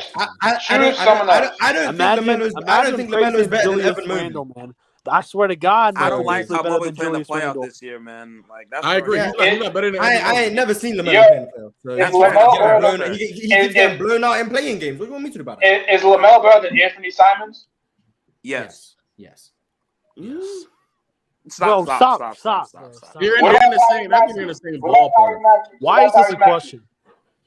What about Tyrese Maxey? LaMelo, Tyler Hero. I think Maxey's better than him. I think Maxey's better too. I think as of today, Tyrese Maxey's better. Yes. Tyrese Maxey's better. Maxey's better. Yeah. Now LaMelo has a higher ceiling, but Maxey Maxey's better right now. Yeah. Hero or this is bad. We heard you, Dub. We heard you, Dub. We're just ignoring you. Yeah. We ignored you, though. We heard you. Damn. Hero or LaMelo? We heard you. LaMelo, dog. stop it, man. Stop it. LaMelo to start a team for sure. They got the fucking answer, though. Shut your bitch ass up. Damn. Oh, wow. My Look bad. at motherfuckers out here getting aggressive and stuff. Yeah, it's like LaMelo. Yo, Dub, how you gonna celebrate me getting 100K on the channel, man? Shots. What? How am I going to celebrate? Yeah, me getting 100K on this channel. You get You. Okay. That is crazy. Bro just showed up with everything built like KD. That's crazy. What's up? Yeah, man. Just big bro. Wouldn't that be crazy if I was just walking around saying that? Like, man, That is crazy. Yeah. That'd be crazy if I really meant that. Wouldn't it be, Dub? I mean, do you mean it? It sounds like you mean it. You think I mean it? No, I think you're being an asshole. Look at them. They're having to play zone just to stop Michael Beasley. It's crazy. Oh my goodness. How are you not high on Scoot, bro? I'm high on Scoot. Just I don't think I'm as high as. I mean, what's his like floor to y'all? What's his floor? Manuel. His floor. Emmanuel Moody. No, it's not. Dennis Smith Jr. His floor is second team All NBA, bro. Okay, buddy. Second team? No way. No way. I would be No way. high on Scoot if he was like the second guy on the championship team. I'd be high on Scoot if he was at 6'4". Does Scoot have a floater right now or no? 6'4", 6'5". Yeah, it'd be over with. 6'2". Hell no. Yeah. But I'm high on Scoot. I'm high. You're just not as high. But like Scoot being the Bledsoe, best bro. guy on my team going in the future, I ain't about that. He can't be your first or second best player. I'll say right. He can be the second, not the first. Nah. I mean, there's not many 6'2" point guards ever who've been the first option, so that would be an unrealistic. That's what I'm saying. You have to be a cold ass shooter, or like ridiculous. So he can be a number 1, 2. So I'm trying to tell you, man. The Moody sounds like. Oh my lord. He's gonna be a 2. I knew Emmanuel Moody wasn't gonna work. I thought he was gonna be good. I thought he was gonna be good. Hey man, he had a lot of hype too, man. Him playing in the pro before getting drafted. Because he was in China, right? Did he play well in China? Yeah. Yeah. He before the draft he went to China, I think. Yeah. Did he play well? I remember him playing well. Well, he got drafted number 7, so. Yeah. So we're talking about eye test. The eye test got to be early. Steve Francis was crazy. Yeah, fellas. I'm gonna rotate the guests, but appreciate you guys for being up here. Let's talk for a second. Appreciate Hakeem, the best center ever, man. Yo, Amen Thompson will be the best point guard out of this draft. Shout out I was just about to ask you that too, but yeah, actually, I know it's just the summer league, so don't overreact. But did Amen Thompson surprise you with how he dealt with the comp, considering he came from OTE and Asar as well, both of them? I think Asar more surprising more than Amen. Because a lot of things that they're doing, I would be able to translate. I just want to see what they look like against high level defense and especially when they get zoned out, especially on rosters that aren't that well rounded or complete yet. I do wonder. I mean, what is Thompson going to look like when he's on the floor with Dylan Brooks? I mean, come on, and Fred VanVleet. Okay, and he gonna have to stay on that team. Fred VanVleet's retiring, bro. I don't know what the fuck people talking about. He's done. He got his bag. He's done. He's just gonna concentrate on his family and everything and just living life. I'm hoping that he doesn't start. You know he is. What? I'm hoping he doesn't. He is gonna start. And I'm waiting for us to trade Kevin Porter Jr. because I don't see why we're gonna have Fred, Amen, and Kevin Porter Jr. I'm waiting for us to trade him. Bro, you think Fred VanVleet's gonna be in Houston trying? Not really. Not really. That boy's gonna be coasting throughout his whole entire contract, bro. All I need is him to not be shot tracking. If he's coasting, that's cool. Just don't be chucking up shots. Like you've already earned the contract. Just be chilling. That's all I need. Just don't be a detriment. Like he can be a neutral. Just don't be a detriment. I forgot to bring that up about why it's necessary for them to sign those contracts because you have to spend 90%. You have to spend 90% of your cap before the start of the season, which is crazy. Which is why I'm not mad at the deals. Yeah, they changed the new CBA. So you gotta spend so that's why all these fucking contracts are all over the place. So that's why Houston were giving out. Well, that's why Houston in particular. Yeah. I was making fun of them too. That's which is why I'm not mad because we made sure we only gave Fred 2 years guaranteed. The third is a team option, so that's cool. Dylan Brooks, we front loaded the deal as far as I know, which means when like we're 2-3 years down the line, he's not going to be making like 25 million. It's going to be less than that, which is I'm cool with that. Just now we had to spend the money, so I don't really mind. And to be only guaranteed fully for 1 year. They destroyed. And to be fair, no, because to be fair, in a couple more years, the cap is going to spike again. So it's not the end of the world. Also, I have to say this, man. The things that us Georgia boys are doing, man. Scoot's in the league, Jabbar's in the league. We're gonna start running the league. JB, shout out to Jaylen Brown. We gotta start killing it, bro. We building up a good foundation of great. Who's Jabari? Jabari Smith. Trevor Ariza.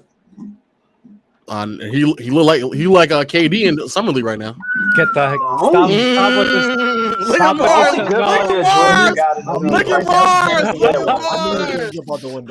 I'm not mad at KD. I'm not mad at KD. I see it. We're gonna have Magic Johnson at the 1, Michael Jordan at the 2. Wow. And then we're gonna have KD at the 3. Who's Magic Johnson again, Mars? Amen Thompson. Amen Thompson. Oh, that's not. That's so funny. Amen Thompson is Magic Johnson with athleticism and defense. I don't know what to say. That's a totally different player then. That's a totally it's a better version of Magic Johnson. It's a better version of Magic Johnson.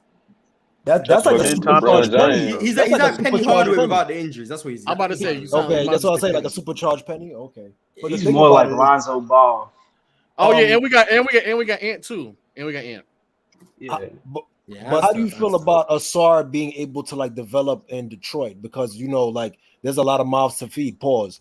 On that team. So like Kate Cunningham, we don't know if he's gonna be able to be that facilitator and set everybody up. But I think Asar can create his own offense through his defense. You know what I mean? Like if he's able to get live ball turnovers, things like that, and push the pace, I think he's a smart enough playmaker and finisher that he's gonna be able to get his shit off. But they gotta look for him. You're right. They're not going to ask him to do much. They're not going to ask him to be a play initiator or anything. He's just right. Play off the ball, play in transition, play defense. That's that's the reason why I'm actually more high on him and his situation than I am with Amin, because I don't know what's going to happen out there with Amin. Like it's going to be very, very sketchy, very shaky. That's fair. I just hope the best for him out in Houston, man. And I know for a fact those Houston nights. Those Houston Knights can really take over, man. That Houston night life is crazy. Yeah, I could see got finishing with a better record, the Rockets or the OKC. Houston. OKC. Sure. Yeah, and Marge is chatting right now, but he also thinks it's OKC, bro. Okay. The thing about I can't wait when we start the season like 10-3 and everyone just Mars, and then you're gonna finish off 33 and Mars, have you ever been to Houston? Do you know what it's like to be a hooper in Houston? Like, you know what it's. I've never left my house. So no, I've never been. Man, you don't know what it's like to have money in Houston, bro. Like it's different. Even the Uber drops. That's strip club central out there, man. Even the Uber drops is getting some play. Look at Michael Beasley, man. They're having to try and injure him to stop him. It's crazy hell out here. No. But the thing about it is, do you guys think that Amen Thompson can play the 3 along with Van Fleet and Jalen Green? Do you think I don't want to see Van Vliet on the floor with Amen Thompson. You think it's gonna ruin his development? Yes, Amen Thompson needs the ball in his hands, so I don't like. Yeah, he's a distributor. To be honest, Fred Van Vliet isn't even a traditional point guard, so he shouldn't really have the ball in his hands anyways. Well, the thing is too that he's a good catch and shoot player. You get what I mean? Like he can. I think he shoots like about like 38 or 40. Fred Van Vliet. I think he's a better catch and shoot player than like off the dribble. But that's everybody. That's what I'm saying. Well, right. That defense is gonna get ate up though. It ain't. It's Whose defense? Because Houston with Sengun in the back line. Respect Trevor Ariza's versatility, please. Wow. How many minutes is he getting? Who's Trevor? He's still in the league. He's like 30 minutes a game. 30 minutes a game. There's no way Jabari can get 30. Come on. All right. So I'll ask you this question, Mark. Dylan Brooks. No, stop. I'm gonna run down. I'm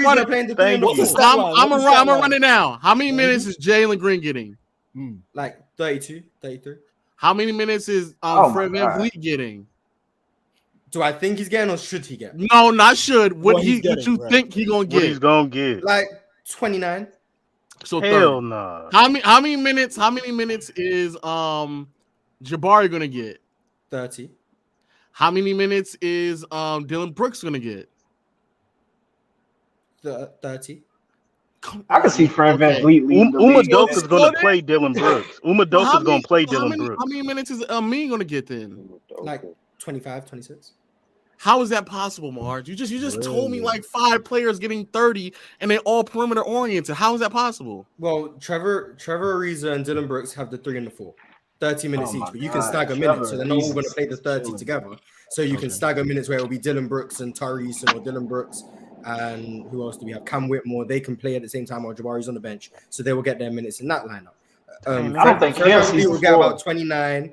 Jalen Green will get about 32, 33. And then Thompson getting 25 will be also in staggered lineups. So he's not just going to play the 15 that Jalen Green's on the bench or the 17 or 19. Right. He's going to be playing with Fred VanVleet's on the bench. He's going to get minutes. You think Cam Whitmore's getting minutes? So he'll get about 25 Yes, minutes. I think Cam Whitmore will get about 20, 21 minutes a game. Tyrese. But he has no offensive game. He's just running dunk man. Wait, at the moment. Wait, Cam Whitmore. No way. At the moment? That no way. But at the moment, he doesn't Cam really Whitmore's have... running dunk, man. What is he talking about, bro? He was just sat there and said there's going to be five players, non-centers, that are going to receive 30 minutes or more. That makes the no only sense. center who's going to play, like, Jabari can play small ball 5.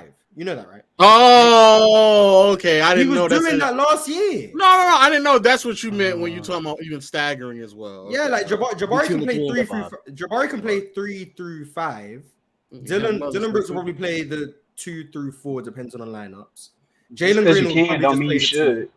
Fred, I don't think they're gonna play Jabari Jabari at 5 at the lineups this year might not be terrible, depending on how we implement it. Jalen Green will probably just play the 2. Fred VanVleet will just play the 1. And Men will probably play the 1 and the 3, even though I think he should just play the 1. His name ain't Jalen Green no more. His name is Jalen Brown. After that mess he pulled, his name is Jalen Brown. Pause. Wow. No. How many minutes? How many minutes Sengun getting?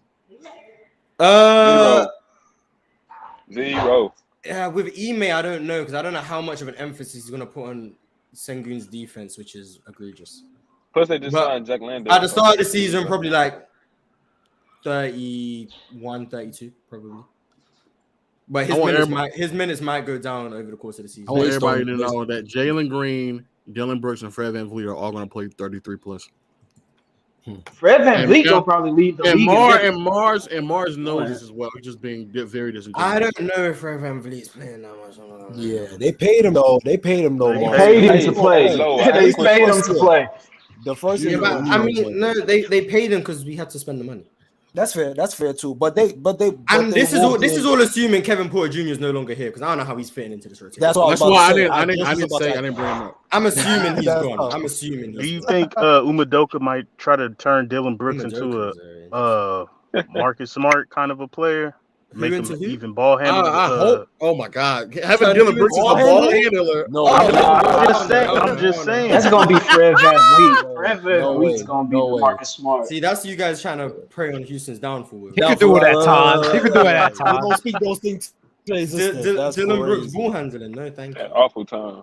I'm just saying. So you rather have Eason on the floor over Porter? Like 1,000%, right? Yeah. Yes. Eason has shown. I like Tari Eason, one of the better offensive rebounders, hustles. Not a very high IQ player, but can shoot the 3, can get to the rim. I think he has great defensive potential. Yeah, I like Tari Eason a lot. I was mad that we were still playing KJ Martin so much, because I think Tari Eason needed more minutes last year. Yeah, I think that's why. I was about to say y'all still got KJ Martin. Yeah, I think he's on. Do you think he's gonna do okay on the Clippers? How do you guys feel about that? Like, do you think that is gonna be? It doesn't move. I think he'll be all right, as long as he just doesn't keep missing dunks every game like he did for us. Right. That part. That's petty. Hey, another when thing he make the dunk, he punched on the. I know it's Orlando, but like, what was your perceptions of Anthony Black and Jet Howard? Or if you guys got a chance to see him, I'm so high on Anthony Black. I'm so high. Really. I really like Anthony Black. Jet Howard, I'm not as high, but I really like Anthony Black. Like, okay, of the point guard prospects, he's my number 3. So Amen, Scoot, and then Anthony Black. Like, I think he's going to be really good in the NBA, and I think he's looked good in the summer league. But I think I'm not gonna lie. I think we have to talk about Keontae George. Like no one's Yeah, I was talking about to say the boy from Listen, Utah, nice. Doesn't remind you of Bradley Beal? Is that a far-fetched like comp in terms of like catch and shoot, balance shot? Like you know what I mean? Like, but he's like a little bit smaller. He's probably a little bit jumpier. He's probably a little bit more bounce. But that's who he reminds me of when I see his play style.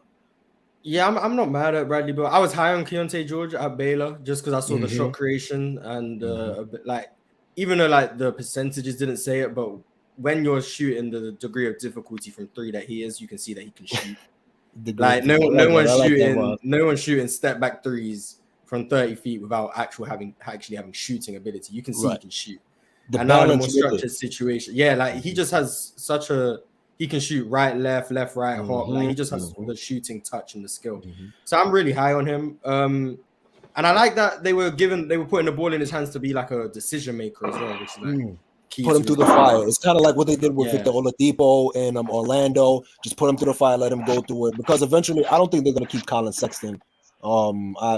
Pretty much, I think they're gonna just try to move some guys around. So Chicago. Hey, I want to ask. I'm sorry, Jero Legends. I'm sorry that I'm irritating. I apologize. I want to ask you guys something. I was talking to Chilltown about this yesterday, right?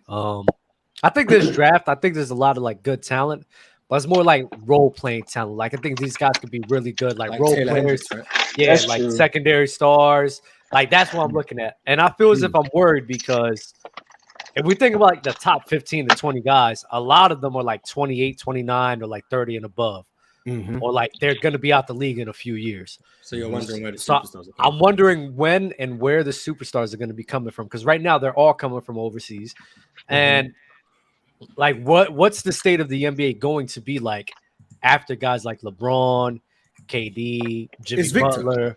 I feel like they trying to fix it. Like so that's why they pump Mars for the last 15 to 20 years, right? There's been like you had the Stephs, Daves, KDs, James Hardens. Before then, still had Kobe overlapping with LeBron and D Wade. And we were just blessed with like so much talent. Dirk, Kevin Garnett. After those guys are gone, bro, like there's no more overlapping. Now it's just gonna be what? Luka. It's gonna be Luka. It's gonna be Luka, Giannis, Victor, JT, will be there. Jokic. And we'll see what happens with Zion as well. The top heavy talent, that like the top 10 is going to be heavy talented with European players. We just got to face the facts, and a lot of the stars / role players are going to be G League and the American born players. You just got to face the facts. That's just what it is, and you'll see what it is when this USA World Cup tournament comes out, and we'll probably be receiving the silver medal or something like that because our squad looks horrible. Fucked up. I think the superstar talent will still be there. It's just about how marketable are they. Yeah, it's the market. I think that's why who's your top 5 now? Who's your top 5? Like a lot of diamond in the rough, like my top kind 5 of like you gotta wait. Dame was a diamond in the rough, kind of like they found him. Like Dame was a top 6 out of nowhere. Yeah, well, he was kind of like a diamond, like where they found him though. Like you know what I'm saying? Like they found him. Where did he go? Weber State. Yeah, Weber State. He went to Weber State. Like Weber State is not like a big college, so hell no. I just think that everyone that they're trying to invest into to like be that guy is just not working. Zion and Ja, and actually somebody literally just said it. Zion and Ja were supposed to be like those staples. Well, guess what? Looks like they're not going to be panning out. Well, Jason Tatum's working. JT's working. Beasley. Oh my god. Right. JT's working. Maybe Ant-Man.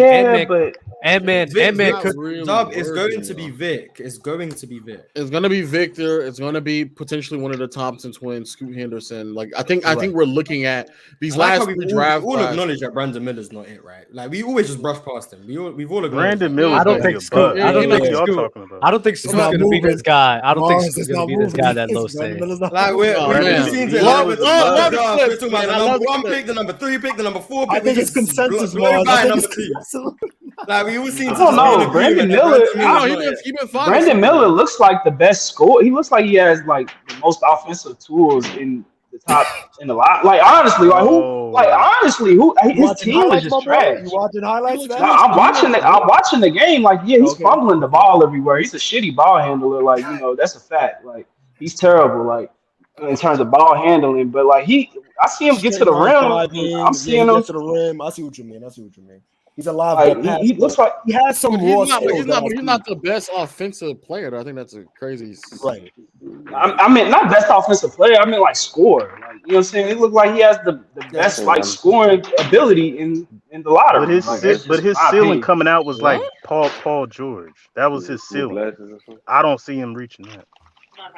That's just my opinion. I'm just curious. I want to think Benjamin is cool. I just know he wasn't. I want to go back to the point. I think Lo was about to say something. I'm just curious to the point where, like, what's going to happen after all these guys are gone. Like, I'm worried for what's going to happen after all these guys are gone. It's a new generation of athletes. Like I said, like we said before, Victor Wembanyama. I think one of the Thompson twins. I know y'all not high on Scoot, but Scoot is another player as well. I think JT he's really good. However, I think he more so falls under the umbrella of the Damian Lillards, the Paul Georges, the Paul George. Yeah, like a really, really great player, but not like for some reason he just can't get it done. Yeah, he's not transcending to like MVP heights or doing that at least consistently enough to put him in conversation. So like similar to like maybe even a Vince Carter caliber player, right? Like where he has like a few really great seasons, but not like. There's a very clear differential between that player and like a Kobe and a Shaq and a Duncan and et cetera, right? So I think that I think we just haven't witnessed it yet. But I agree with you though, Dub. I think that for the most part, over the past like 5 to 7 years now, the NBA media has like swung and missed out on a lot of like young prospects, and this is the reason why we get to this point now where Giannis and Jokic and them are kind of like taking the league by storm, and people are not too familiar with who they are up until like the last 2 to 3 years. They've been in the NBA for several years now. Also, let's not forget about Luka. Luka's only been in the NBA for like 4 or 5 years, so he's still. I feel like they really tried. The NBA is lucky that LeBron's managed to keep going as long as he has. Yeah, very lucky. Once Bron leaves, once Bron and Steph leave, it's over with. Especially once Steph leaves. But what's so messed up is that he kept it going on so long that he's going to leave around the same time that Curry and KD are going to leave as well. Right. Exactly. So all of them are going to leave all at the same time. But yeah, like D Wade and Melo just retired. D Wade's been retired for like 2-3 years now. A lot KD's in year 17, bro. Yeah, that's what I'm saying. Yeah.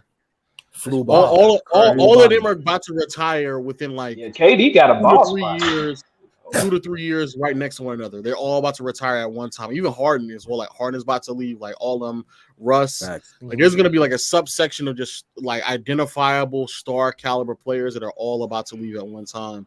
And yeah, that is pretty concerning because I don't think that's ever happened before. Right. But yeah. Well, I guess you can argue in 2016 when Garnett, Kobe, and Duncan left around the same time. But Kobe was hurt, so like he was done. Right. Dirk. Tim And Duncan by was then, done Steph- after 2014.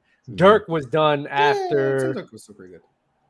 Yeah, they kind of let us down easy. maybe Like, 2015. But you got- But so there was a gradual Yeah. period, and at that same time, you had Steph storming the league. LeBron was still playing at that high level. Kevin Durant, like you had those guys. Now it's like, well, we have Giannis and Jokic and Luka and Embiid. We have them right now. They're all at 30 as well. Giannis, Jokic, and Luka. Giannis, Jokic, and Luka. Yeah, but then like after that, like think about the top 10, top 15 players right now, bro. Like they're mostly majority of the people that we just named. It's crazy. Lo, you like Jokic. I blame Anthony Davis. Every like majority of the top 15, I think Ian does that superstar potential, but most of the top 15 are like under 30. What are you talking about? I blame Anthony Davis. No, we'll check it. I gotta start bench cut for y'all real quick, just to see. I know what y'all gonna choose, but I just want to see y'all reasoning. So, best offensive player: Jerry West. Start bench cut: Jerry West, Larry Bird, Nikola Jokic. Larry Birds. Wait, are we saying at their best? Start bench cut. Yeah, best offensive player at their best. Oh, best offensive player: Jokic, Bird, KD. No, West, Jerry West. Jerry West. He's talking about Jerry West. He's starting. Wait, so what's the names? Sorry, what? It's a start bench. It's start bench cut. Best offensive player all time: Jerry West, Larry Bird, Nikola Jokic. All MVP. Okay. Better offensive player. West Start is bench grossly underrated offensively, just as a sidebar. He is. That's why I put him in there. I just want to see what y'all. Jokic is starting. Now, let's be honest. Mars, don't rush into this thought process. I'm thinking between Jerry West and because Jerry West is the better scorer. Better ball handler. Yeah, off the ball. I'll probably go Bird off. Off ball. You probably go Bird. Offensive rebounding Bird. Passing Bird. Playmaking. It's close. It's very close. Flip a coin. You can flip a coin for that one. It's very, very, very close. I'm gonna start Jokic, bench Bird. See, there it is right there. Who had better playoff translation, Mars? Let's be honest. I knew it. That's his number one. Let's be honest, Mars. Let's be honest. Mars. But hold on, Lo. If we being honest, Jerry West got a better playoff translation than Jokic. Who? I said if we being honest. We go. Jerry West playoff translation, which you always go to, is, I mean, he better than Jokic. Playoffs. I don't know about that one, Chief. Averaging 40 throughout the playoffs? I don't know. Oh, wait, okay. When you say their best, you're talking about like literally their absolute like 1 year best. That's what you're talking about? No, we're saying just a better offensive player. You said playoff translation. No, you said 40 points in the postseason. That's 1 year he did that. The other years he didn't average 40 points in a postseason run. We're talking about everything though. Okay. If it's for their careers, I mean, Jokic didn't. Then Jokic is getting. I mean, Jokic is at his peak right now. So you are talking about their peaks, but now you're saying everything. Hey Mars, is Jerry West? Jerry West is being benched and Bird is getting cut, man. Yeah, you gotta cut Bird. You gotta cut Bird. You're cutting Bird. What? I don't know. Yeah, the playoff drop. That just don't even sound right. What the hell? Drop is crazy. It's close for me, but I don't know. It's closer than what y'all actually think it is. Right. I think people like, need to take it's very time close. out. Like I'm thinking about it. Wasn't Jerry West known for like not winning though? Yeah, what does that have to do with what we're talking about right now? We're talking about offensive. You the way. Okay, but the But you said playoff translation. I'm not gonna lie. This man was dropping. This man was dropping 40. I mean, okay. Bro, this man was dropping 40 on 31 shots, bro. I'm not gonna lie. That fucking everything was a 2. Everything was a 2-pointer. Wow. 31 is insane. 31 is a lot of shots. Everything is a 2. I don't give a fuck. 31 shots is insane. No, dog. Okay, but 25. Legend of losing. Listen, Legend of losing. 31 shots is fucking insane. Come on, man. Come on. You got Kobe as the GOAT, man. You can't talk about nobody shot. What are the other ones? What are the other ones, dog? No, the other ones is fine, but all I was talking about was the 40. You know what's so crazy? What did he shoot? That is the. I'm gonna say that is his lowest field goal percentage, which is 44%. The rest of them are high 40s. No, I'm just talking about the 40. That's it. Okay, all right, dog. That's it. That's it. The other ones shooting the 3, I want people to also recognize as well. He's doing this while also having like series against the Bill Russell Celtics and that going up against that level of defensive comp. That's what he was doing, bro. Yeah, he had a +5 relative true shooting in the postseason. You think I give a fuck? He's taking 31. What the fuck God. are you talking about? Dub, with your understanding, you speak about the pace of the era all the time, and then you're comparing 31 shots back then to 31 shots. No, I'm just saying 31 shots in his whole totality is insane. And then look at this motherfucker low, just cap a lot. How much did they lose by? Watch this. Against the Bullets, he dropped 46. Against the Boston Celtics, he dropped 33. You fucking idiot. You're an imbecile. You're an imbecile. Did they win or lose? You're an imbecile. What? He only averaged 33 against the Celtics. I'm about to say only averaging 33. No. You was talking. No, because this is what she said, and this was low. This is what low. This was low context bending. Oh yeah, he was averaging 40 on the Boston I Celtics didn't on say that he top. averaged 40. I just said majority Rewind, of everything. I didn't say The, specifically. the average reason why it's 40. 40 point. The reason why it's 40 points is because that 46 against the fucking. Are they empty stats though? Did they get blown out? Yes, that's And that's Was he getting blown out? Are these Get empty out of here. stats? Get out of here, bro. I think they lost in 5 Get out of games here, that bro. year. What I'm saying is that his efficiency across the board, like not just one single season, between like 63 to like 68 across the board is like 50% from the field. And he's playing multiple years against the Celtics. Like he's sustaining that against the Celtics, bro. I think Jerry. I say this all the time. I Yeah, think Jerry West but- was the best scorer of the decade. I've never heard anybody say they take Jerry West over Larry Bird. Like I'm just As a player, no. Offensively, though. But Jerry Because West was a, out Jerry of these West was a three, good defender too, though. I still Yeah. think Bird is That's a better true. defender than West. Out of these three, Just 'cause Jerry he's West is the taller. best I think scorer, at their best, I think Bird was a better defender. and Jerry West is averaging the most assists. So I just wanted to see the logic, because I know people are going to cut West. The way automatically. assists were generated in the 60s. You gotta cut Bird. Well, actually, he became like a point guard like in like the 70s. Actually, Yeah. But the way I'm assists just were not generated, praising. like- I'm just not praising that 40 point. That's all I'm saying. I'm not praising that shit. Why Right. would I? But I just wanted to know, like, did he score those 40s? Like, I'm not and even, 30s and and wins I'm or not losses? even. The thing is, I'm not saying what y'all saying is wrong with Jerry West. Like everything else, it's just when somebody, I don't know who it was, somebody brought up the point of 40 points in the postseason run. That shit came from the Bullets, bro. What the fuck are we talking about? Like, what the fuck? Dub, No, you it's just hate relative. the I think it Bullets was no like matter what- 65. no matter I think what it was era like it is, 65. The Baltimore Bullets just don't get love. It's not- No, they Like don't. when Kareem beat them, it's the Bullets, and then when they were in the finals in the late 70s, it's the They had a Bullets. Like, negative record, Mars. They had a negative that- record. It was One of the only worst. 18. It was one of the worst. In 1965, they were the worst defense in the fucking league. What So are in we talking 1965, about? he averaged 40 for the whole Basketball, man. That's their fault. playoff That's not run. his fault. Oh my God! It's like you're not better. listening. It's 2 rounds. It's 2 rounds. Yes. No, I'm It's back 2 with this. rounds. It's 2 rounds. One he dropped And you 46, averaging and one 40? he dropped 33. Fuck out of here, man. Didn't that Bullets team had Walt Bellamy on it, right? Yes, it did. Hall of Famer. God, shut up. Shut Hall up. of Famer. Shut up. That shit's insane, bro. You got it. Y'all got it. Dub, who else did they have on that?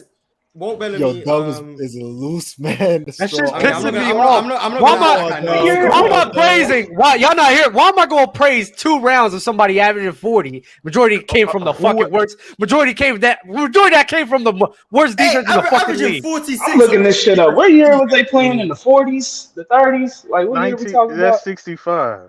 I I'm mean, I don't fucking know with who you. else I is know. going through 2 rounds of playoffs averaging 40. That's crazy. Shit. Oh, Wait. A bucket's a bucket, dog. Come on, dog. Nah, Don't do that. fuck A bucket's that, a bro. bucket. They was just pulling. Fuck that shit, man. How the fuck Jerry West get Finals MVP and he lost? Shit, That's bro. And crazy. he lost, averaging like Because I have- 38. Buzz, what was the question you asked me? I forgot. What was the question you asked me? Gus was on that team, but someone said Gus Johnson. I was like, okay. Gus Johnson, Bailey Gus Howell, Johnson, an NBA champion right there in Seattle. Bailey Howell, and Don. Oh, Play with Jack Sickman. Respect the 65 Baltimore Bullets, man. I'm not respect. No, they were the worst defense in the league, Mars. Like, what the fuck are we doing? Who So was the after best what- defense in the league? Oh, Though? my fault. Probably So the- Dub is cutting Jerry West. I get it. Probably the I don't It's even know the close. question. It's close. I don't even know the question. What was the question? Oh, Dub. Actually, that's why I have a damn. question. Do you think that the underground like basketball like discourse that happens, like, do you think that is a double-edged sword? Like, how do you feel like now that it's kind of the underworld has kind of bubbled up? Actually, shout out to y'all making 100 K for Players Choice. Shows like this, channels like this, Thank you, channels bro. like Thank what you're you. doing. Thank you. Good job, Lo. Good job, Lo. Good job carrying. Good job carrying.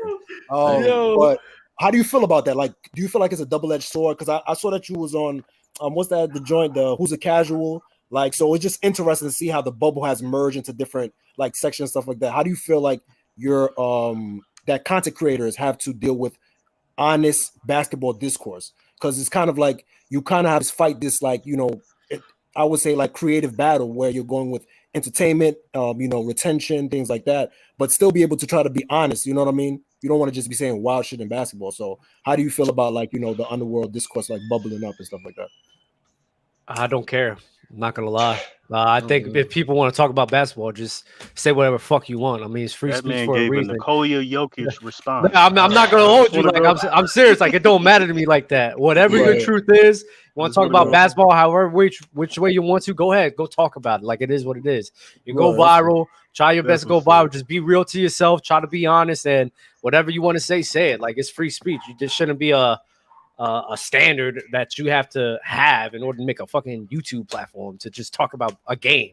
No, not like that. What I mean is like, like, because like you said, everything is being documented now. So like your thoughts, your opinions can be used against you, things like that. So that's why I was asking, like, how do you guys feel about, just, the bubble, the discourse that happens, like for it to be open, honest basketball talk. But you still have to kind of, because at the end of the day, you want to still have entertainment value. You know what I mean? But I was just talking about that, like just open, honest basketball talks. Right. I mean, you can't have open, honest basketball talks and have. What is Mario? Watch this. What is the truth? Because everyone's truth is it matters on your point of view, correct? Well, that's what I said. So that's why, like, so what is honesty in basketball talks where everyone has a different truth, everyone has a different point of view, and my truth could be a lie to somebody else. Like, there's really no truth if we're going to be real. Well, yeah, that's about something subjective. Yeah, I mean, there's no truth in it. That's why I said, like, remember, like, we had the discourse of like a criteria. It's hard to have a criteria because the criteria has. Nah, you was just getting cooked. No. You was Look at how he tried to bring that back. That's nasty as hell. Why you trying to bring it back like that, bro? Nah, bro. If you think about it, he didn't really lose. He just said his truth. That's crazy. Listen, relax. I'll take my relax. I got cooked. I think it's important for people to set their own criteria to hold themselves accountable for what they say, right? So that they have a measuring stick to measure. But if you don't want to look at it like that way, because basketball is so complex, guess what? Fuck it. Cool. I don't care. Well, yeah, no. I was just saying, like, I was talking before, like, guys like you guys that have to deal with, like, your own takes being used against you, things like that, versus the honest basketball discourse. Because, like you said, everybody's truth is different. So that's all. I was just asking your opinions on it. It wasn't like the main reason having a subplot. Relax. The main reason why consistency is important, because when you're going up with other people and having arguments and debates, they're going to use that against you. So that's why consistency is key. So that whenever you are talking to people, they just don't bring up shit that you were flip-floppy on, and then you're a flip-flopper, and now they're discrediting you in that way. That's fair. Yeah, that's why I'm just consistent, man. Yeah, I hate you, Mars. I hate you. Are you talking about from a debating standpoint or just like? No, I was just talking. That's what they assumed I was talking about. From a debating standpoint. I'm not talking about debate. I'm talking about overall. Like, overall, then fuck it, because there's always creation. You know what I mean? Like, if it's overall, then fuck it. Do whatever you want, bro. Because it's like haters are going to hate no matter what. Like, you could be the most 100% consistent guy. They will still call you inconsistent. They will still call you a liar. They'll still say all of this. So, I mean, just outside of debating, you just want to create content, bro. Just speak your fucking truth. Right. I think most people are bad content creators. So, damn, that's tough. That's fine. I agree. I'm a terrible content creator. I just have a channel because I agree on that. I'm a terrible content creator, and I don't claim to be a content creator. So that's a fair point. Hey, Dub, is my comments blocked on the comment section? I don't be seeing my comments pop up. Not on my channel. I don't know about this one. I just delete all your comments because they're dumb. I'm trying to get it ever since that Moses Malone comment. Mars hate me. I'm trying to get on the gridiron panel too. That's what. Oh, where Mac? Give us a take right now. Yeah, what's your take? This is your audition. My audition. This is tryout. This is your tryout. On a basketball show, it's crazy. This is tryout. Yeah, let's do this. So I'm not trying to get on the panel like that, like have a job. But go ahead. My take would be wrong gridiron. My take would be my 49ers is going to be in the NFC Championship game. We're going to have the ceiling or the floor. No. I need something. Is that a bad take? No. That's a basic take. I don't even have a fucking. We need a hot take. Something out there. No. This is you. You got to make something out of nothing. We create magic out here. This is how it works. You're on the spot now. Ain't no. Oh yeah, the 49ers is one of the best teams. It's between them and the fucking Eagles. 49ers don't got a fucking quarterback. Going to Suck. the conference finals is a bar that I expect from them. They're the 49ers. There's only two teams in that division. Okay, but I was going to talk about my defense. I said I was going to say the floor. No. I want some shit. Give me some dirty shit. Pause. Give me a hot take, man. Wow. All right, I'll give you the division winners from the division. So Niners is gonna win the West. Word. The South. Man, if the Saints don't win the South, that's horrible. The Saints got to win the NFC South. With AK, I get it. I got the Eagles repeating as NFC East champs. That division. The North, I gotta go with the Vikings until somebody got them. You're cooked. Aaron Rodgers ain't here, so I'm going with the Vikings. Oh, you're cooked, buddy. Lions. You're cooked. Name a better. Who got a better offense in that division? Lions, man. They don't have a better. They don't have a better quarterback. Who's their quarterback? You think Jared Goff might be better than Kirk Cousins? The ball is not far. Jared Goff and Kirk Cousins are in the same neighborhood. They might be neighbors. How do you feel about Jahmyr Gibbs? Jahmyr Gibbs is nice. He's nice. Jahmyr Gibbs is nice. So you don't think Jared Goff with Jahmyr Gibbs, St. Brown, and Jameson Williams coming through? Oh my god! What the fuck we talking about with that offensive line? What are we talking about, bro? And Jared Goff, the bar from Goff and Kirk is not a far bar. Yeah, it's not. Okay. Number one, Jared Goff is. I don't know what y'all seeing in Jared Goff, but he's not that guy, and I don't think they got enough around him like they did in with the Rams for them to be any playoff contender like that. The Rams had how many yards did he just throw for? In the North, like I mean, where did they go? They were what? They had a losing record, didn't they? Yeah, what was they like 8-7-1 or something like that? Yeah, you jumping from performance to team record. Like I'm talking about Jared Goff needs a whole entire team around him.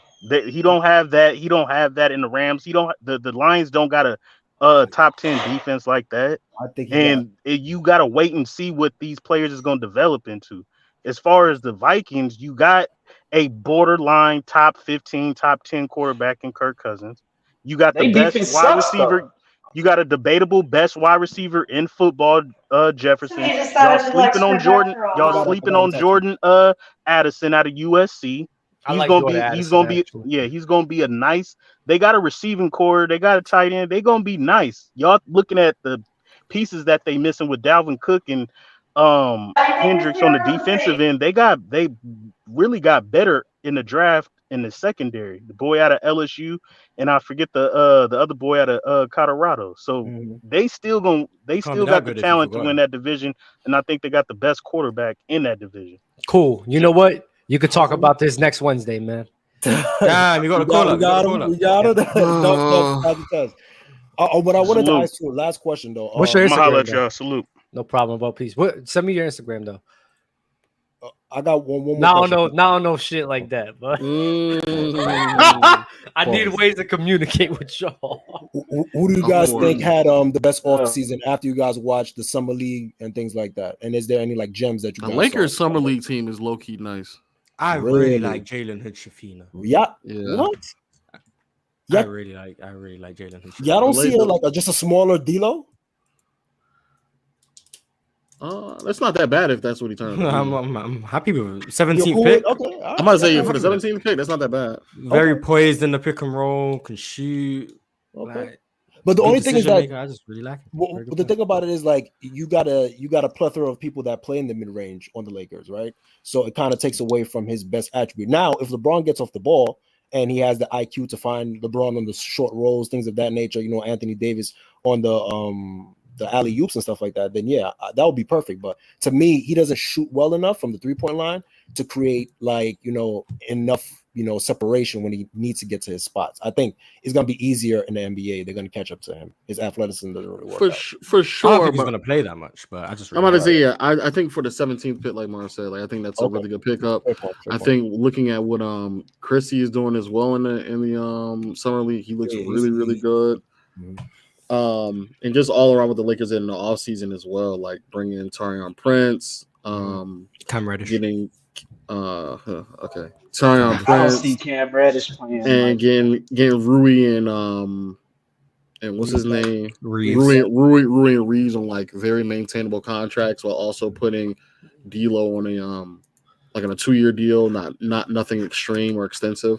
Like I think the Lakers had a really, really good all season. Obviously, the Suns. I'm not too high on the Suns though. I'm just not.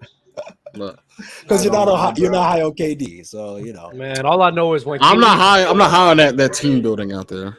Okay. I went to high school with D'Lo, and D'Lo's a cone, bro. I don't even give a fuck, bro. That nigga's a cone. Hey, I'm gonna rotate the guests, man. But salute to you guys, bro. Wow. Why don't you shut your whore mouth? Oh wow. Nah, man. It's like nah. Yeah. Look at us, man. We're back together, man. Just us three. Y'all the same people that get mad about KD dropping 34 in 2 rounds, but y'all want to praise Jerry West. Get the fuck out of here, man. When did I get mad at KD? No, not you. Oh. The legend facts, man. of losing. Yeah, he's doing that against an all-time great defense. That's the reason why I care, dog. He didn't do it. He did it against the Bullets. I thought you were talking about the other years where he put up 34 points against the No, I was just talking about the 40. That 40 okay, just really okay, all right, fine, though. I moved off of that. I just don't get why we don't just accept that Bill Russell's the GOAT. Like, it's so confusing. He is. Man, salute the Dub Mars and low. Shout out to them. Appreciate y'all, bro. Damn. Hey, big friend. I gotta mute you real quick. There's a lot of things in the background, man. You say that I'm afraid of the panel. I guess you are. You haven't been there in a while. I just don't wake up early in the morning. Like, come on, what do I look like, bro? Really? What not? That's bad for you, actually. No, what time do you wake up? 9. I actually started waking up at 8 this week. I'm still awake at that time.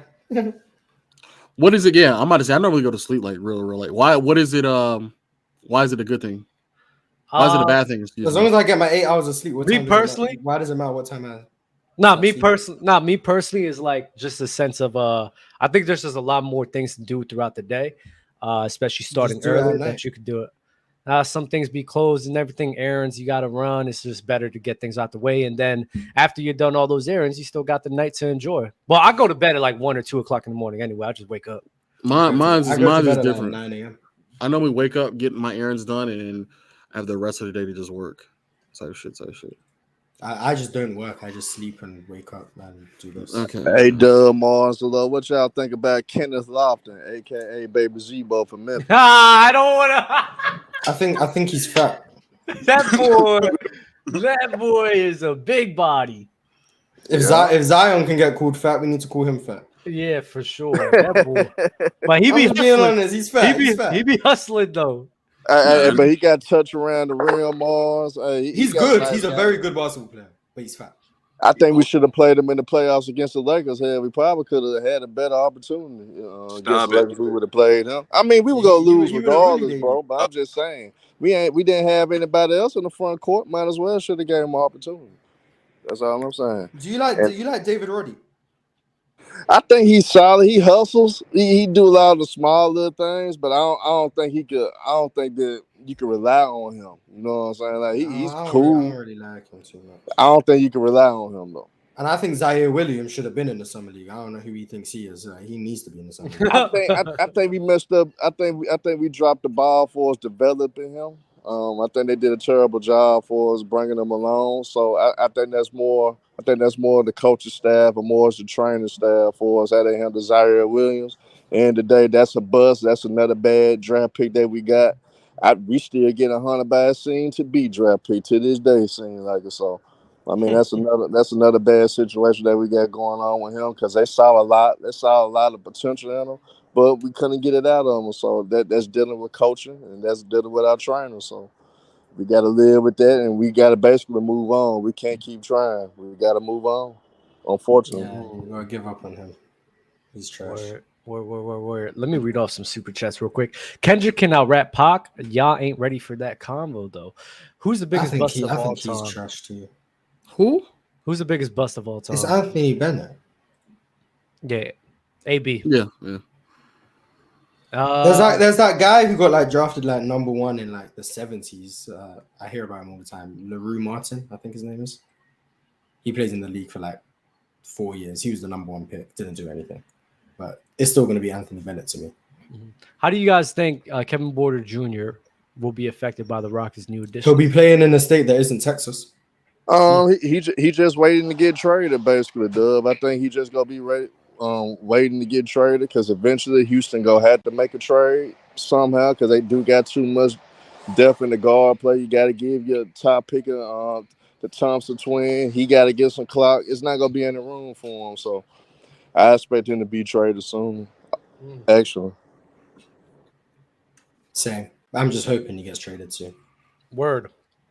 For Mimo, how many players, if any, would you say were the best offensive player and best defensive player in the league at a point?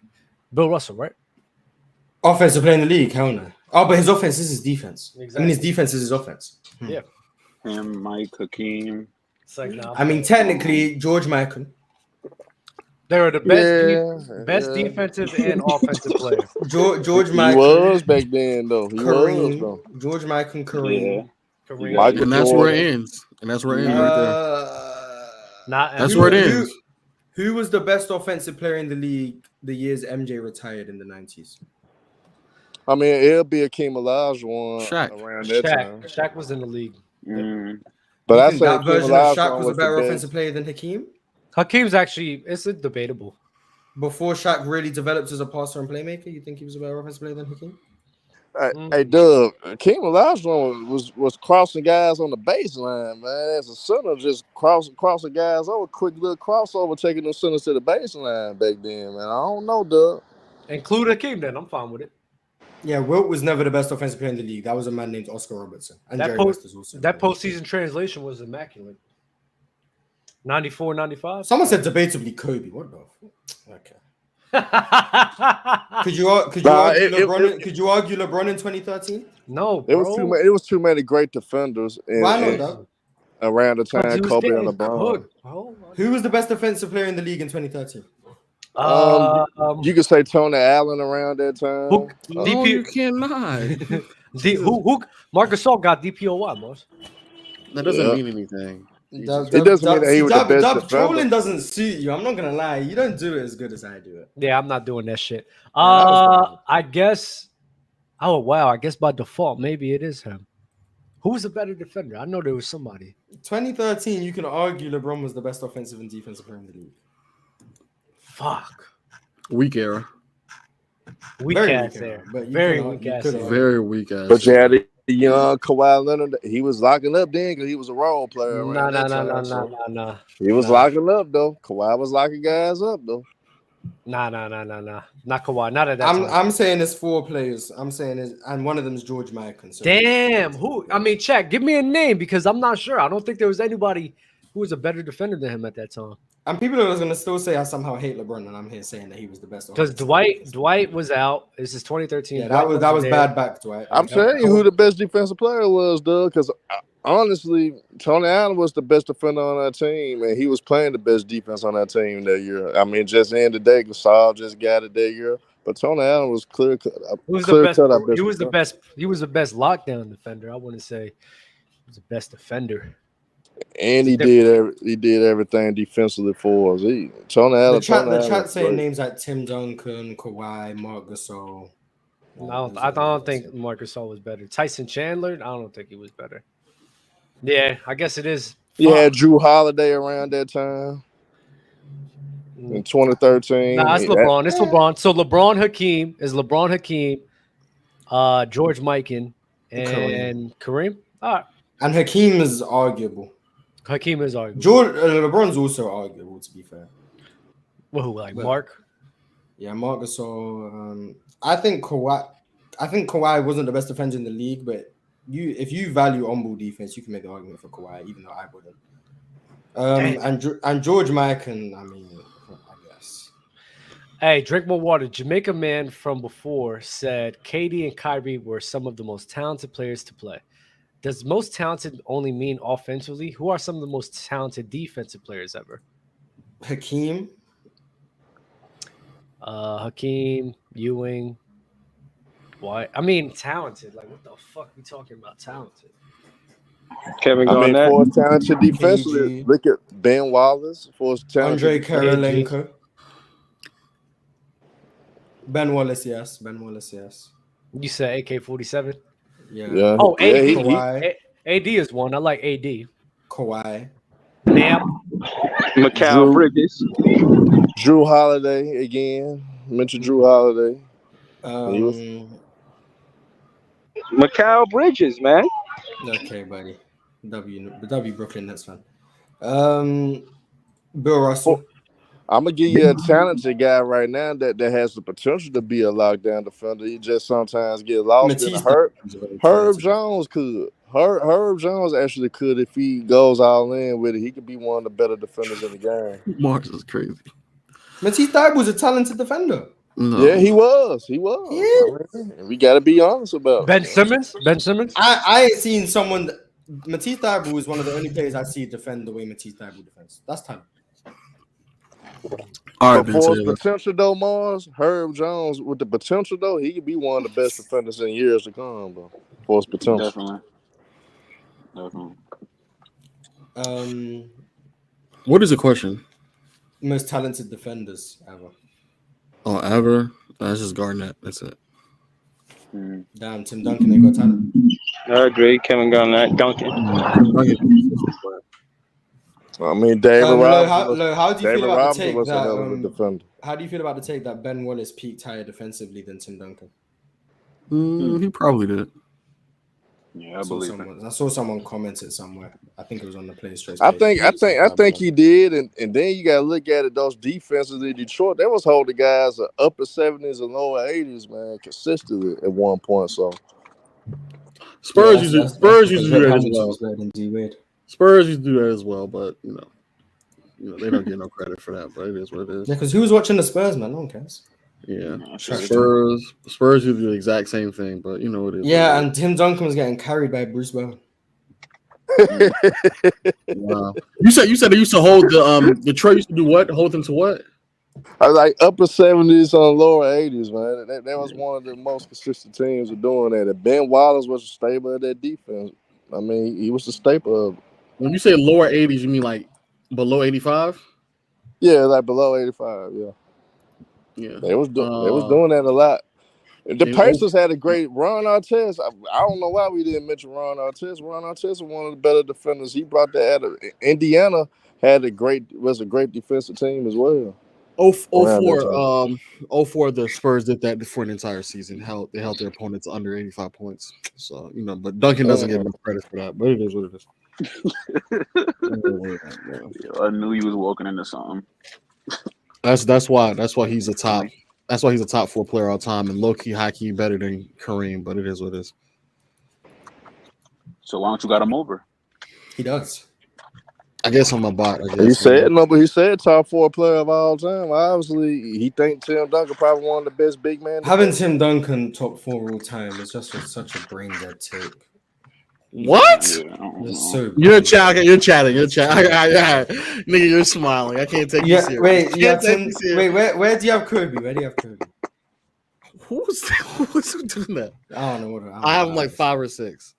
Yeah, if Tim Duncan at 4 means Kobe has to be at 3, like bare minimum. Yeah. How y'all felt about Dwight Howard defensively?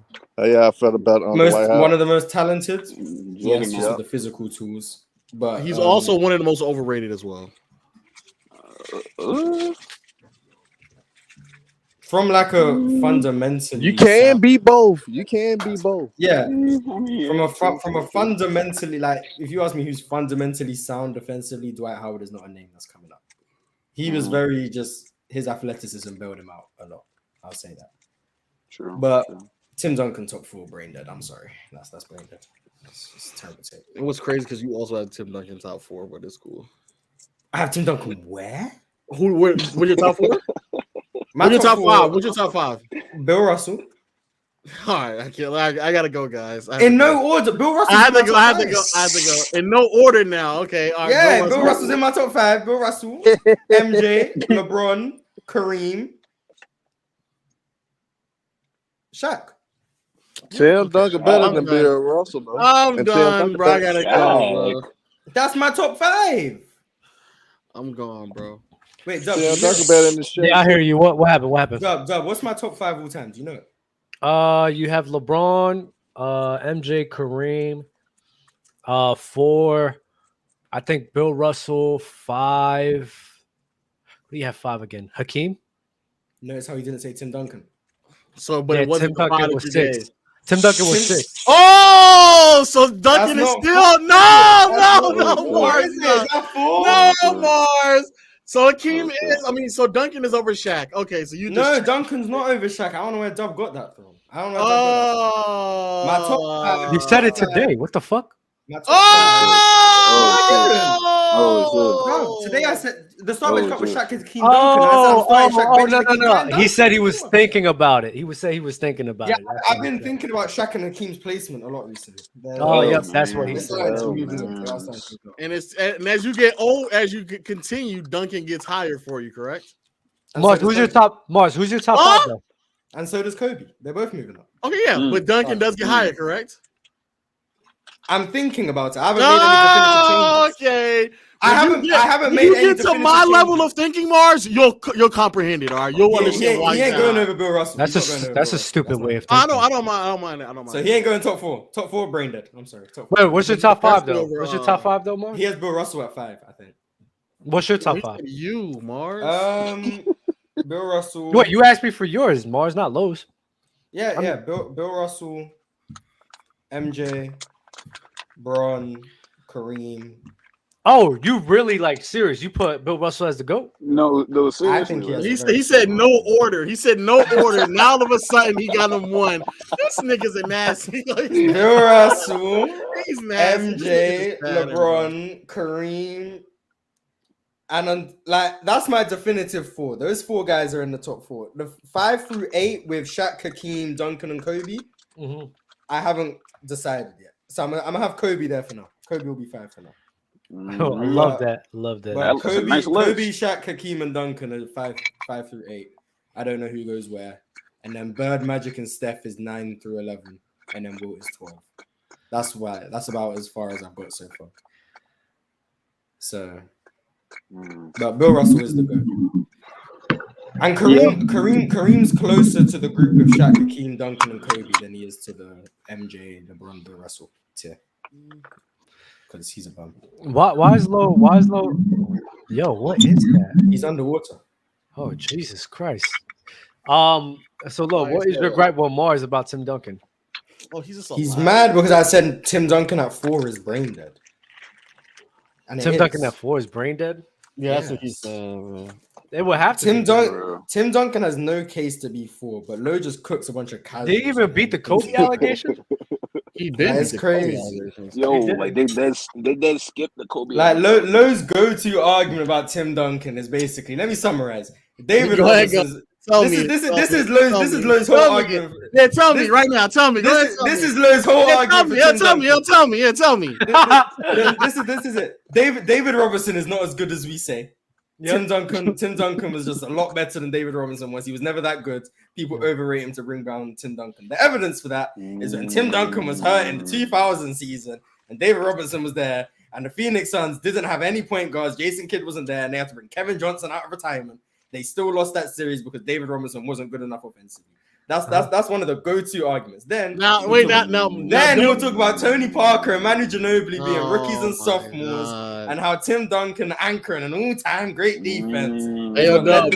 He's upset because he lost a casual tournament. That's what he's upset right now. I'm not upset that I lost. No, he's just cooking you right now. Go ahead and finish. You be swiping. You didn't go against me because I folded. So and then it's Manu Ginobili and Tony Parker are rookies and sophomores, and which is all true. And the offense was rudimentary. Such a word. People over-exaggerate how good Greg Popovich's offense is. Such a word, Ben. Such a word. Yeah, Tim Duncan was actually leading the offense. It was inside out, giving Tim Duncan post touches. That's how he created for everyone else. Which is also one of the all-time great defenses. That's the also true. And then you move on, and then it's well, when Manu Ginobili and Tony Parker ascends and he didn't need to do as much offensively, he was still anchoring all-time great defenses. He was still the best defensive player in the league, blah, blah, blah, blah, blah. Which is also true. And then he goes on to say that Tim Duncan was elite defensively for like another 9 years or something. And it says that's why. Now, Doug, you remember the new that's Lowe's argument summary. You remember the new remix version of it, where I watched a few games of the Spurs and Lakers, and I watched when and he defends Shaq better than anyone else, man. Yeah, and David Robinson was trying to defend Shaq, and it was just looking really, really bad. Yeah. And then when Tim Duncan got back into the game, Shaq couldn't score anymore because I remember that. Yeah, it's pretty nasty, man. It's pretty But nasty. yeah, for anyone who's never heard Lowe's Tim Duncan argument, that's he's still not better than Kobe though. No, but Kobe was the reason for look what Doug trying to that's start. his argument against Kobe. He's definitely better. He's definitely better than Kobe. Why? And bring up anything because you keep anchoring all-time great defenses. You still have David Robinson and Bruce Bowen with him to help. Wait, look, I know this isn't relevant to now because obviously your mind can change. I want to see I do want to see if there's a way for me to. I'm this close. I know you can't see. I'm this close to just going back and counting how like what the field goal percentage was when at the rim when Duncan was like protecting the basket through some of those playoff series because I genuinely you can probably find that somewhere. Because they have played. And back in the day, though, I don't think that was Greg. That was Greg Popovich. From '98, I think they. That was Greg Popovich schematics, though. But you're shitting on him. Defensively, defensively, I get him. Yeah, defensively, I'm not going to shit on him. So the very thing that you're praising Tim Duncan for. Number one, the coach helped him out with that. Number two, Bruce Bowen helped him out with that. Number three, David Robinson was helping him out with that. So the thing you praised him for, they helped him out dramatically. Oh wait. Bowen had nothing to do with rim protection, Doug. What are you talking about? No, it helps though. Well, it's an organic organism when they play basketball. Organic organism. No, but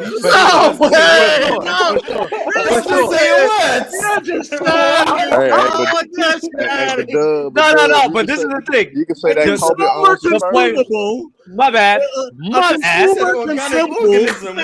Well, my bad. I was thinking at the same time of talking, so I was trying to stall. So shut the fuck up. A consumable. But hold up, because perimeter defense can help the rim protector, correct? Yeah, but I'm also and guiding them and everything. When it's more interior presence, such as Shaq. An organic organism. I'm sorry. My bad. I was just thinking. I was thinking that I needed time to think for a second. Hey, below.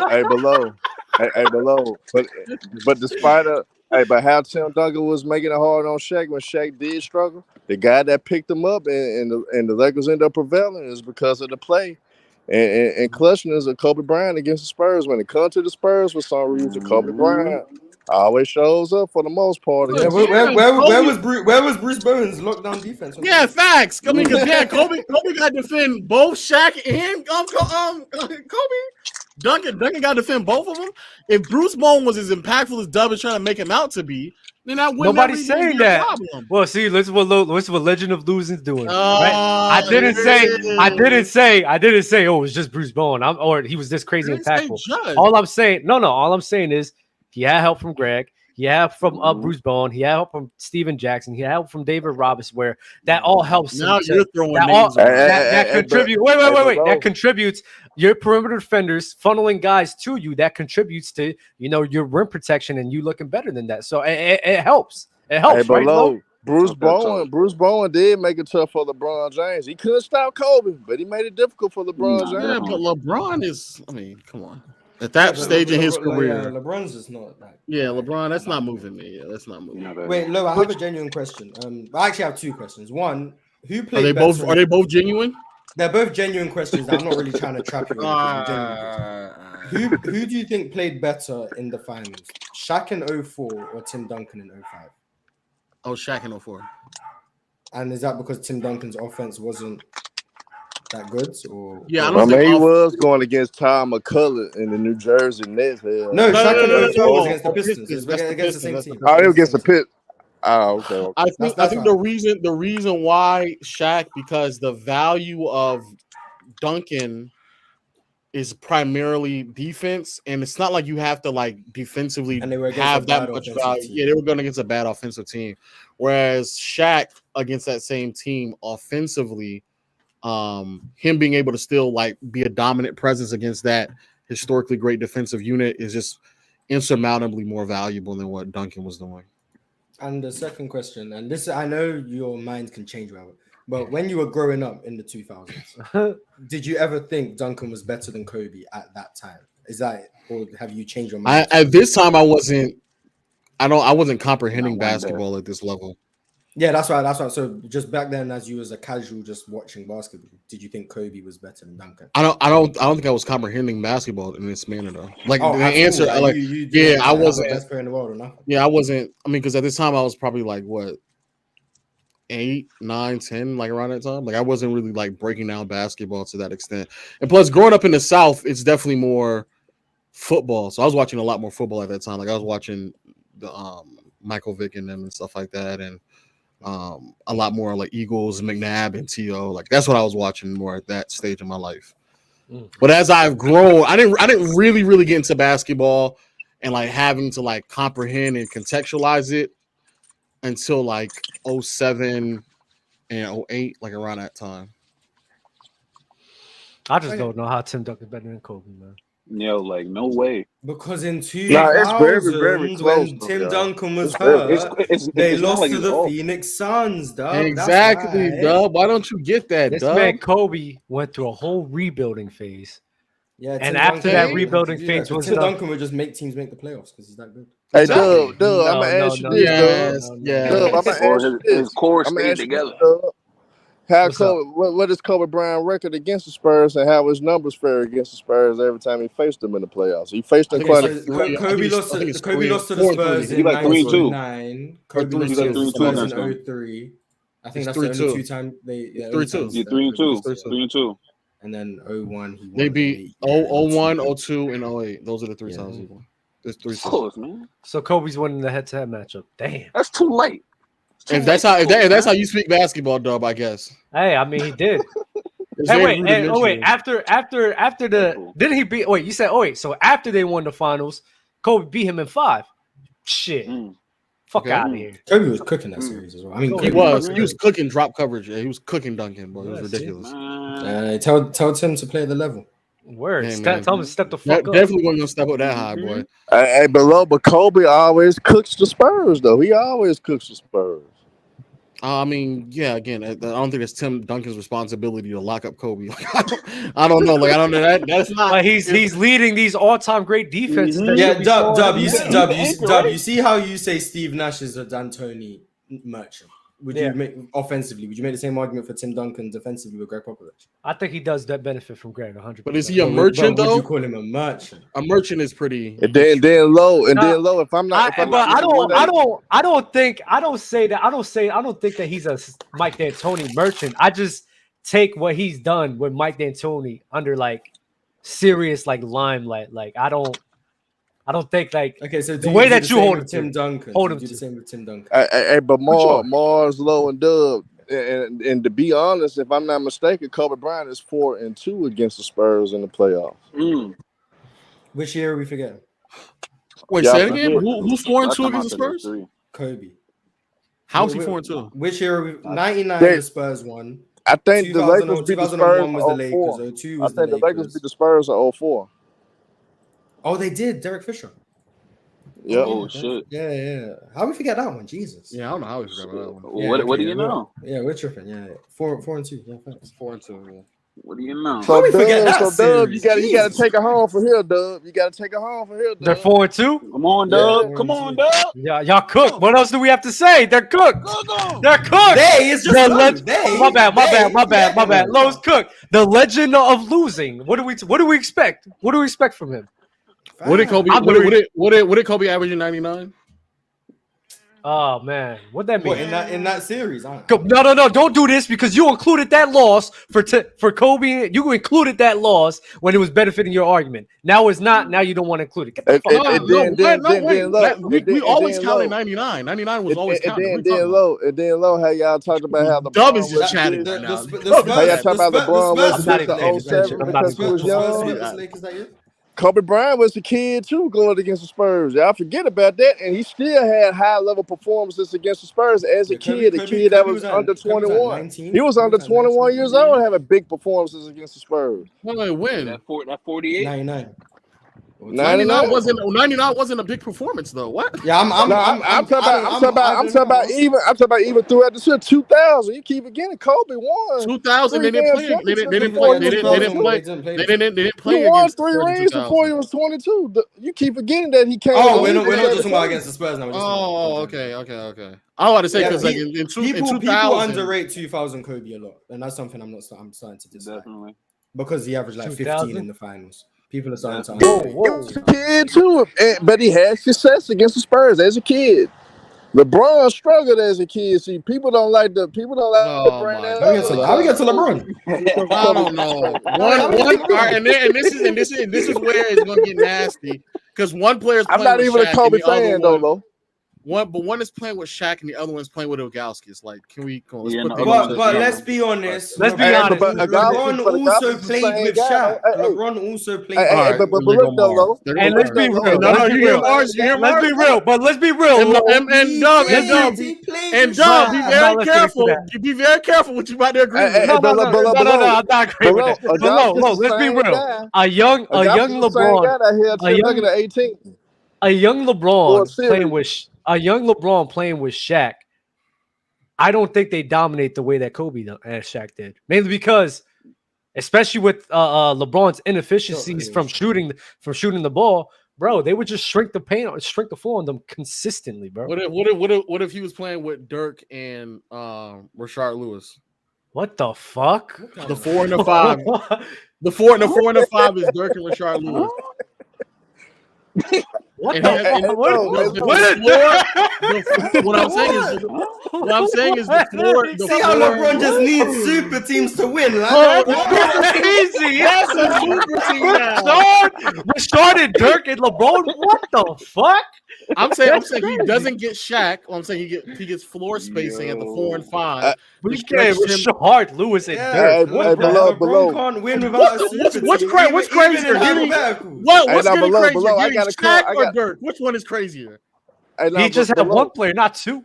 Yeah, you're giving it like we're forgetting. Hey, below you just suspended Big Z. Hey, Low, you just suspended Big Z and Big Z held Tim Duncan to 18 points that whole final series of 07. And you just held them like 40 in the lower 40% shooting. And he held them in the lower 40.